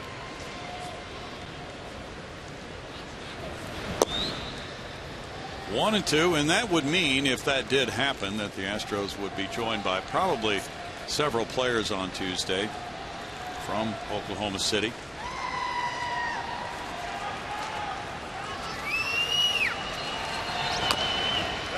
That's tap foul. Still a 1-ball, 2-strike count. And the speculation is Jonathan BR would be one of them. Maybe Max Stassi. There are some relief pitchers who have been with the Astros this season who probably would return. Perhaps an Asher Wojciechowski, maybe an Alex White, maybe a Nick Tropiano. They're all possibilities in the air, and Singleton once again has hit one high, but it's caught by the second baseman Odor. So is there a swing flaw here? We're seeing a lot of these high pop-ups. Well, it's a big swing, and it's an uppercut swing, and it's a swing and a miss swing a lot of the time. You know, when you hit a pop-up as towering as John Singleton does, it says you're putting that sweet spot of the bat on the baseball, but you're under time and time again. And I guess bottom line is that power is equating into probably the highest pop-ups in the game right now, but nothing more. Yeah. Don't know what to give you more on that one. Okay. Ball 1-2 Dominguez. He is 1 for 3. An RBI single in the second for the Astros run today. But look, only the most powerful. That's a drive to left field, and Matt Dominguez has tied it at 2 with a massive shot to left. Number 15, and that's 52 runs batted in. 53 now for Matt Dominguez. Well, I just got the word powerful out of my mouth, and Matt Dominguez comes through. Wow. Well, he's impressive when he gets a hold of one. That's his first home run of the year against the Rangers, 5th of his career against them. Oh, that's just down right through the baseball. No doubt about it. Right shoulder all the way through. Beautiful stuff. But I was about to say of John Singleton, only the most powerful of hitters can hit the pop-ups he's hitting. Now can you translate that into driving the ball out toward the wall? Marisnick now takes strike one. That gets Dallas Keuchel off the hook. Ties the game at 2. One out in the bottom of the 8th. Now Jake Marisnick trying to work on getting the Astros the lead. It's 0-2 from Neil Kotz. Kotz has just picked up his 7th blown save of the year.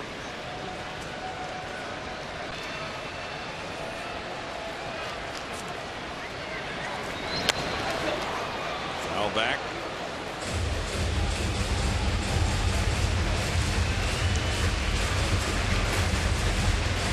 Neftali Feliz, the closer, was warming up. Kotz, 33 years old. Fires the fastball. It's 1-2. His previous 2 appearances against the Astros both really went sour. There's Chad Qualls warming up now in the Houston bullpen. The August 8th game here, he got a blown save and a loss, giving up 3 runs in 1 inning. And then in the 13-6 win by the Rangers, and that was Friday night, he came in to get the final 3 outs, which he did, but he gave up 3 hits and 3 runs in 1 inning. So he's now allowed 7 earned runs in his last 3 appearances against Houston. And he hits Marisnick.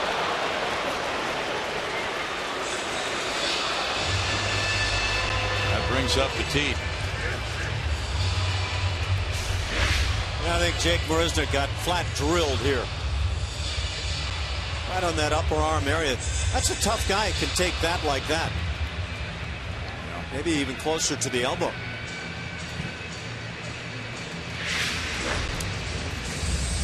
Mike Maddox has come out.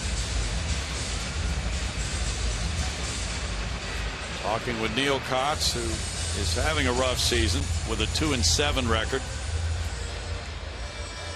Having a good strikeout year, but really has had some rough outings against the Astros, and now has hit a batter for the third time this year after the homer.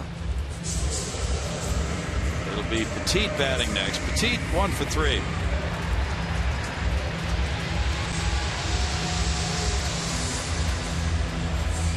Kotz going back to 05 in the World Series when he was with the White Sox, pitched in all 4 games against the Astros in that World Series. Was the winning pitcher in Game 2. He got a hold in Game 4.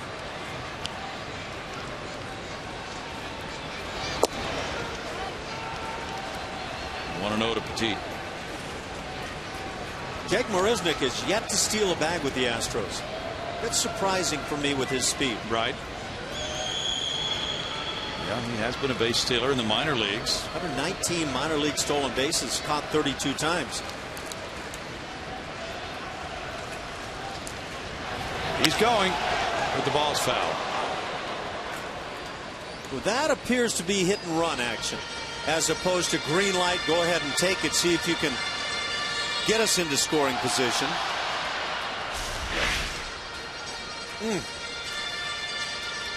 And not exactly a great jump when you look at the shot there for a very good throwing Robinson Chirinos. I think he had a terrific shot to get Jake.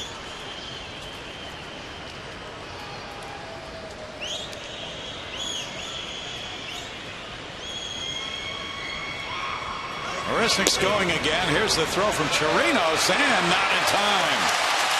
Marisnick gets his first steal as an Astro. Nice. And that was a very good throw by Chirinos. So if you can beat that, and against the left-hand pitcher, you might be able to pick up some bags. I think just gaining the confidence that you're helping your ball club, not hurting them by running a bit, might help Marisnick. He had 5 steals with Miami earlier this year. That's number 6, but number 1 with Houston. Counts 1 and 2. Chirinos has thrown out 22 trying to steal. That's 4th best in the majors. 35% coming into this game. Broken bat roller to third. Beltre throwing from near the bag, and he gets out number 2. Marisnick then moved over to third.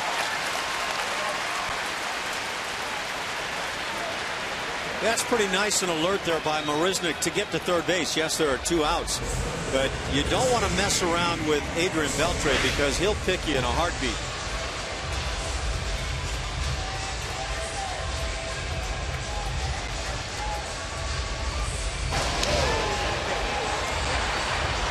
Yeah, that's a tough read, and only a talented athlete can make that play. Ron Washington is at the mound now, looking out toward the bullpen where Neftali Feliz has been warming up. That'll be it for Neil Kotz, who departs after his 7th blown save of the year on the Matt Dominguez home run. That has tied this game 2-2 here in the bottom of the 8th inning. And as Wash awaits pitcher number 4, we'll duck out for this.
Astros 2 in the bottom of the 8th with 2 outs. The Astros have a runner at third, Jake Marisnick. And pitcher number 4 comes out of the bullpen. He is their closer, Neftali Feliz. But now the game has been tied. In 20 games, he's 1-1. His ERA is 2.82. Those are limited numbers. But again, one of the guys coming out of this bullpen for Texas that has been really tough to get to. Left-handed bats. As you take that glance, just a 125 mark, 14 hits in 22 1/3 innings, and a whip below 1. He has been more than effective. 7 for 8 in saves. He has just passed Joe Nathan with 81 career saves for the Rangers, moving into 4th place on their all-time list. He faces Robbie Grossman, who's 0 for 3 with a walk.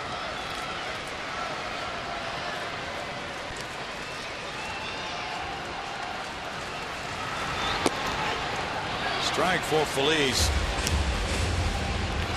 Looked like Robbie was taken all the way with that potential winning run or go-ahead run for the time being down at third. Feliz did not have a good spring training at all. Did not make the club. Started out in the minor leagues. 1 ball, 1 strike. And then he was placed on the disabled list at Round Rock with arm fatigue. Became the closer for the Round Rock Express. Was called up by the Rangers July 4th. He's 26 years old and had been their closer. Had a 40 save year in an all-star season in 2010. 2 balls and a strike. Then the next year in 2011 he had 32 saves and 38 tries. But in 2012 he had Tommy John surgery in July. And last year pitched only 6 times for the Rangers, coming back from that surgery. Grossman takes it, and it's 3-1 to Robbie with Altuve on deck. And Altuve has hits his last 3 times up. Feliz takes a little walk behind the mound. Left-handed hitters are just 5 for 40 against Feliz.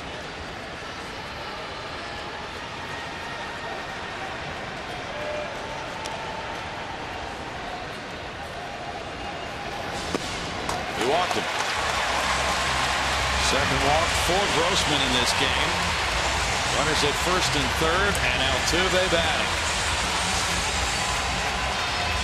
Mike Maddox comes out. Altuve has 2 doubles and a single in 4 at-bats. I wouldn't be surprised if this message right here is, look, there's a base open. Yes, it's second base, but let's not make a mistake through the plate on Altuve. Here's Carter on deck. Feliz began his career in the Braves organization. Texas got him in a trade in July of 2007 along with shortstop Elvis Andrus, Matt Harrison, Jared Saltalamacchia, and another player. Mark Teixeira, Ron Mayhay deal.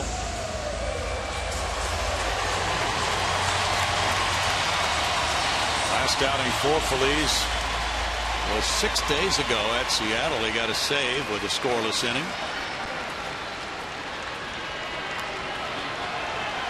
Now Altuve. Into center field. That's his 4th straight hit. And the Astros grab the lead 3-2 in the 8th. He has the look of a batting champion. Take a look at what happens as Altuve is getting red hot. Catcher sets up away. They don't want it through the plate, but he just throws one right through the heart of the plate. Altuve is too much. I mean, when he's swinging it well, you're just risking the possibilities. And there's the man of the hour once again. The 4th 4-hit game of his season gives the Astros the lead 3-2 with Carter batting. 45th run batted in for Altuve. What a day.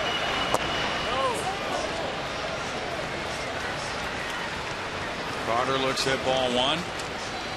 He's 0 for 3 with a walk. You know, for me, Altuve's gone this year from being a good player in the major leagues to becoming a special player. He's rather unique.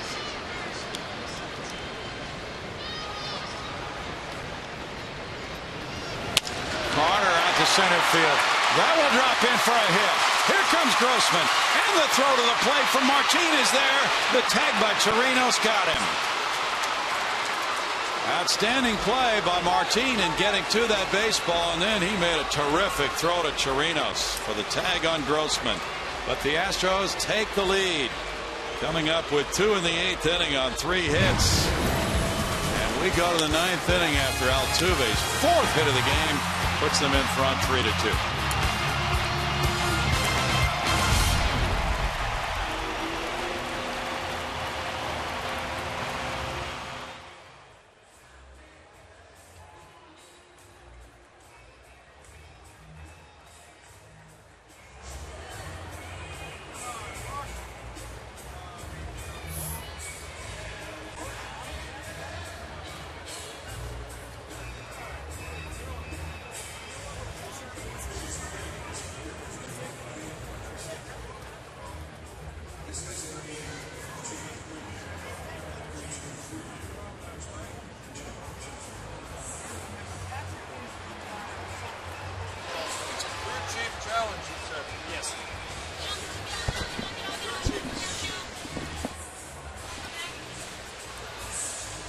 We have a replay review of that play at the plate initiated, we're told, by the crew chief, Brian Gorman. And play at the plate seemed to be clear cut. Robbie Grossman was thrown out. Leonis Martin charging on the hit by Chris Carter and throwing to Robinson Chirinos. Here's a look at it. Let's get our peek. Is that blocking the plate?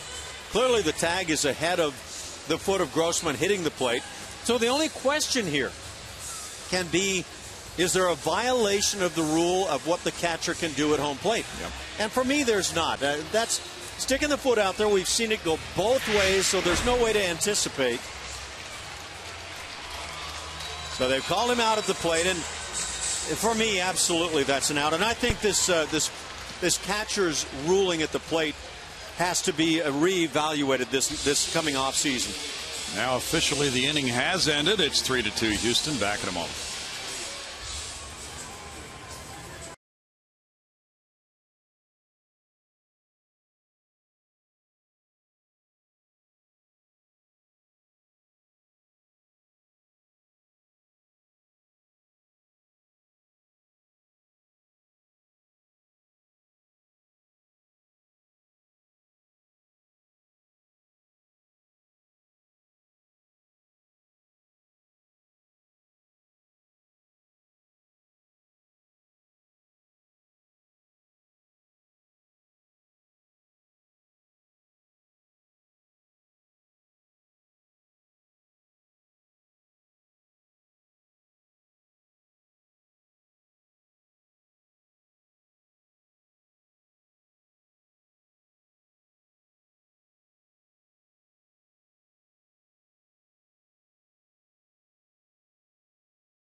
Play Slotomania and escape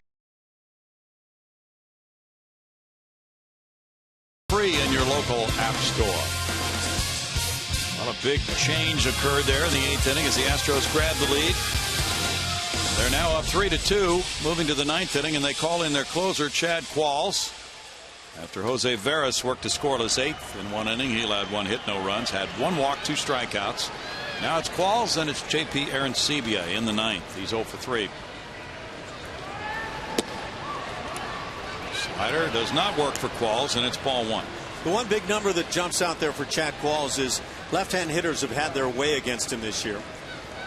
Now, going back to that play at the plate, I think it's wrong when a catcher has to be more concerned about where his left foot is than the rest of the play that's setting up.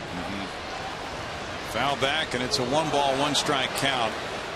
There's a lot of concern, according to some recent stories around Major League Baseball. Some of the managers of teams in a position to be in the playoffs as of right now really worried about how that play at the plate is going to be called in postseason play. Well, we've seen it over the course of the season called both ways, and no rhyme or reason as to when it's going to go in favor of the catcher or the base runner. Now back, and it's 1-2. According to that recent story, there are even some umpires who have indicated privately that if they're confronted with a play like that in the playoffs, they're simply not going to make a call. It's going to be decided by the crew in New York. Yeah, why not? I mean, why put yourself on the spot? It's a bad rule. I really think it needs to be reevaluated.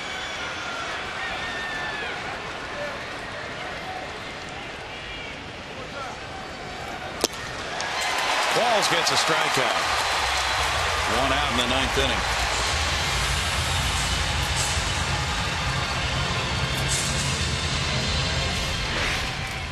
Chad Qualls has that filthy slider, and he uses it with success against Aaron Sebia. Now 1 out in the 9th inning, and it's Robinson Chirinos. Chirinos is 0 for 3. Qualls with that rough outing in the Oakland series. 4 days ago, he got a blown save and a loss, giving up 3 earned runs in 2/3 of an inning, including a 2-run homer from Sam Fuld. He came in with a 3-2 lead in the 9th inning. It blew up on him, and he wound up a 5-4 loser. That Oakland club has really put some difficult performances on Chad Qualls this year. Against the rest of the league, he's been fantastic. Fly ball off the end of the bat, goes out to Fowler in center field. 2 outs. And it'll be Rougned Odor. The Astros trying to beat the Rangers for the 11th time this year.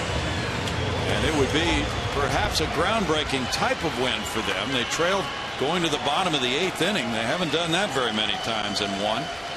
And also, their record in 1-run games is the worst in the league, 13-23.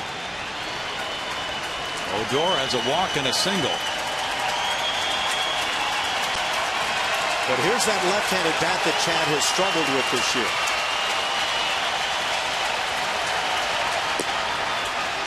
That's ball 1. It's got the type of hard sinker that he ought to be able to make life miserable for left-hand hitters. And the Astros trail after 7 innings. Their record is 4-62. 2 balls, no strikes. Neil Kotz in 1 inning allowed 1 hit, 2 runs with no walks, no strikeouts. They had a hit batter. He's on the hook for this one right now.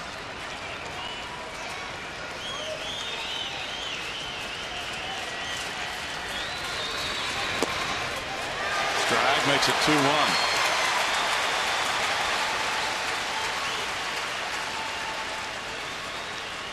Final game in the season series here at Minute Maid Park between these two clubs. The Astros trying to have a 7-3 home advantage over the Rangers.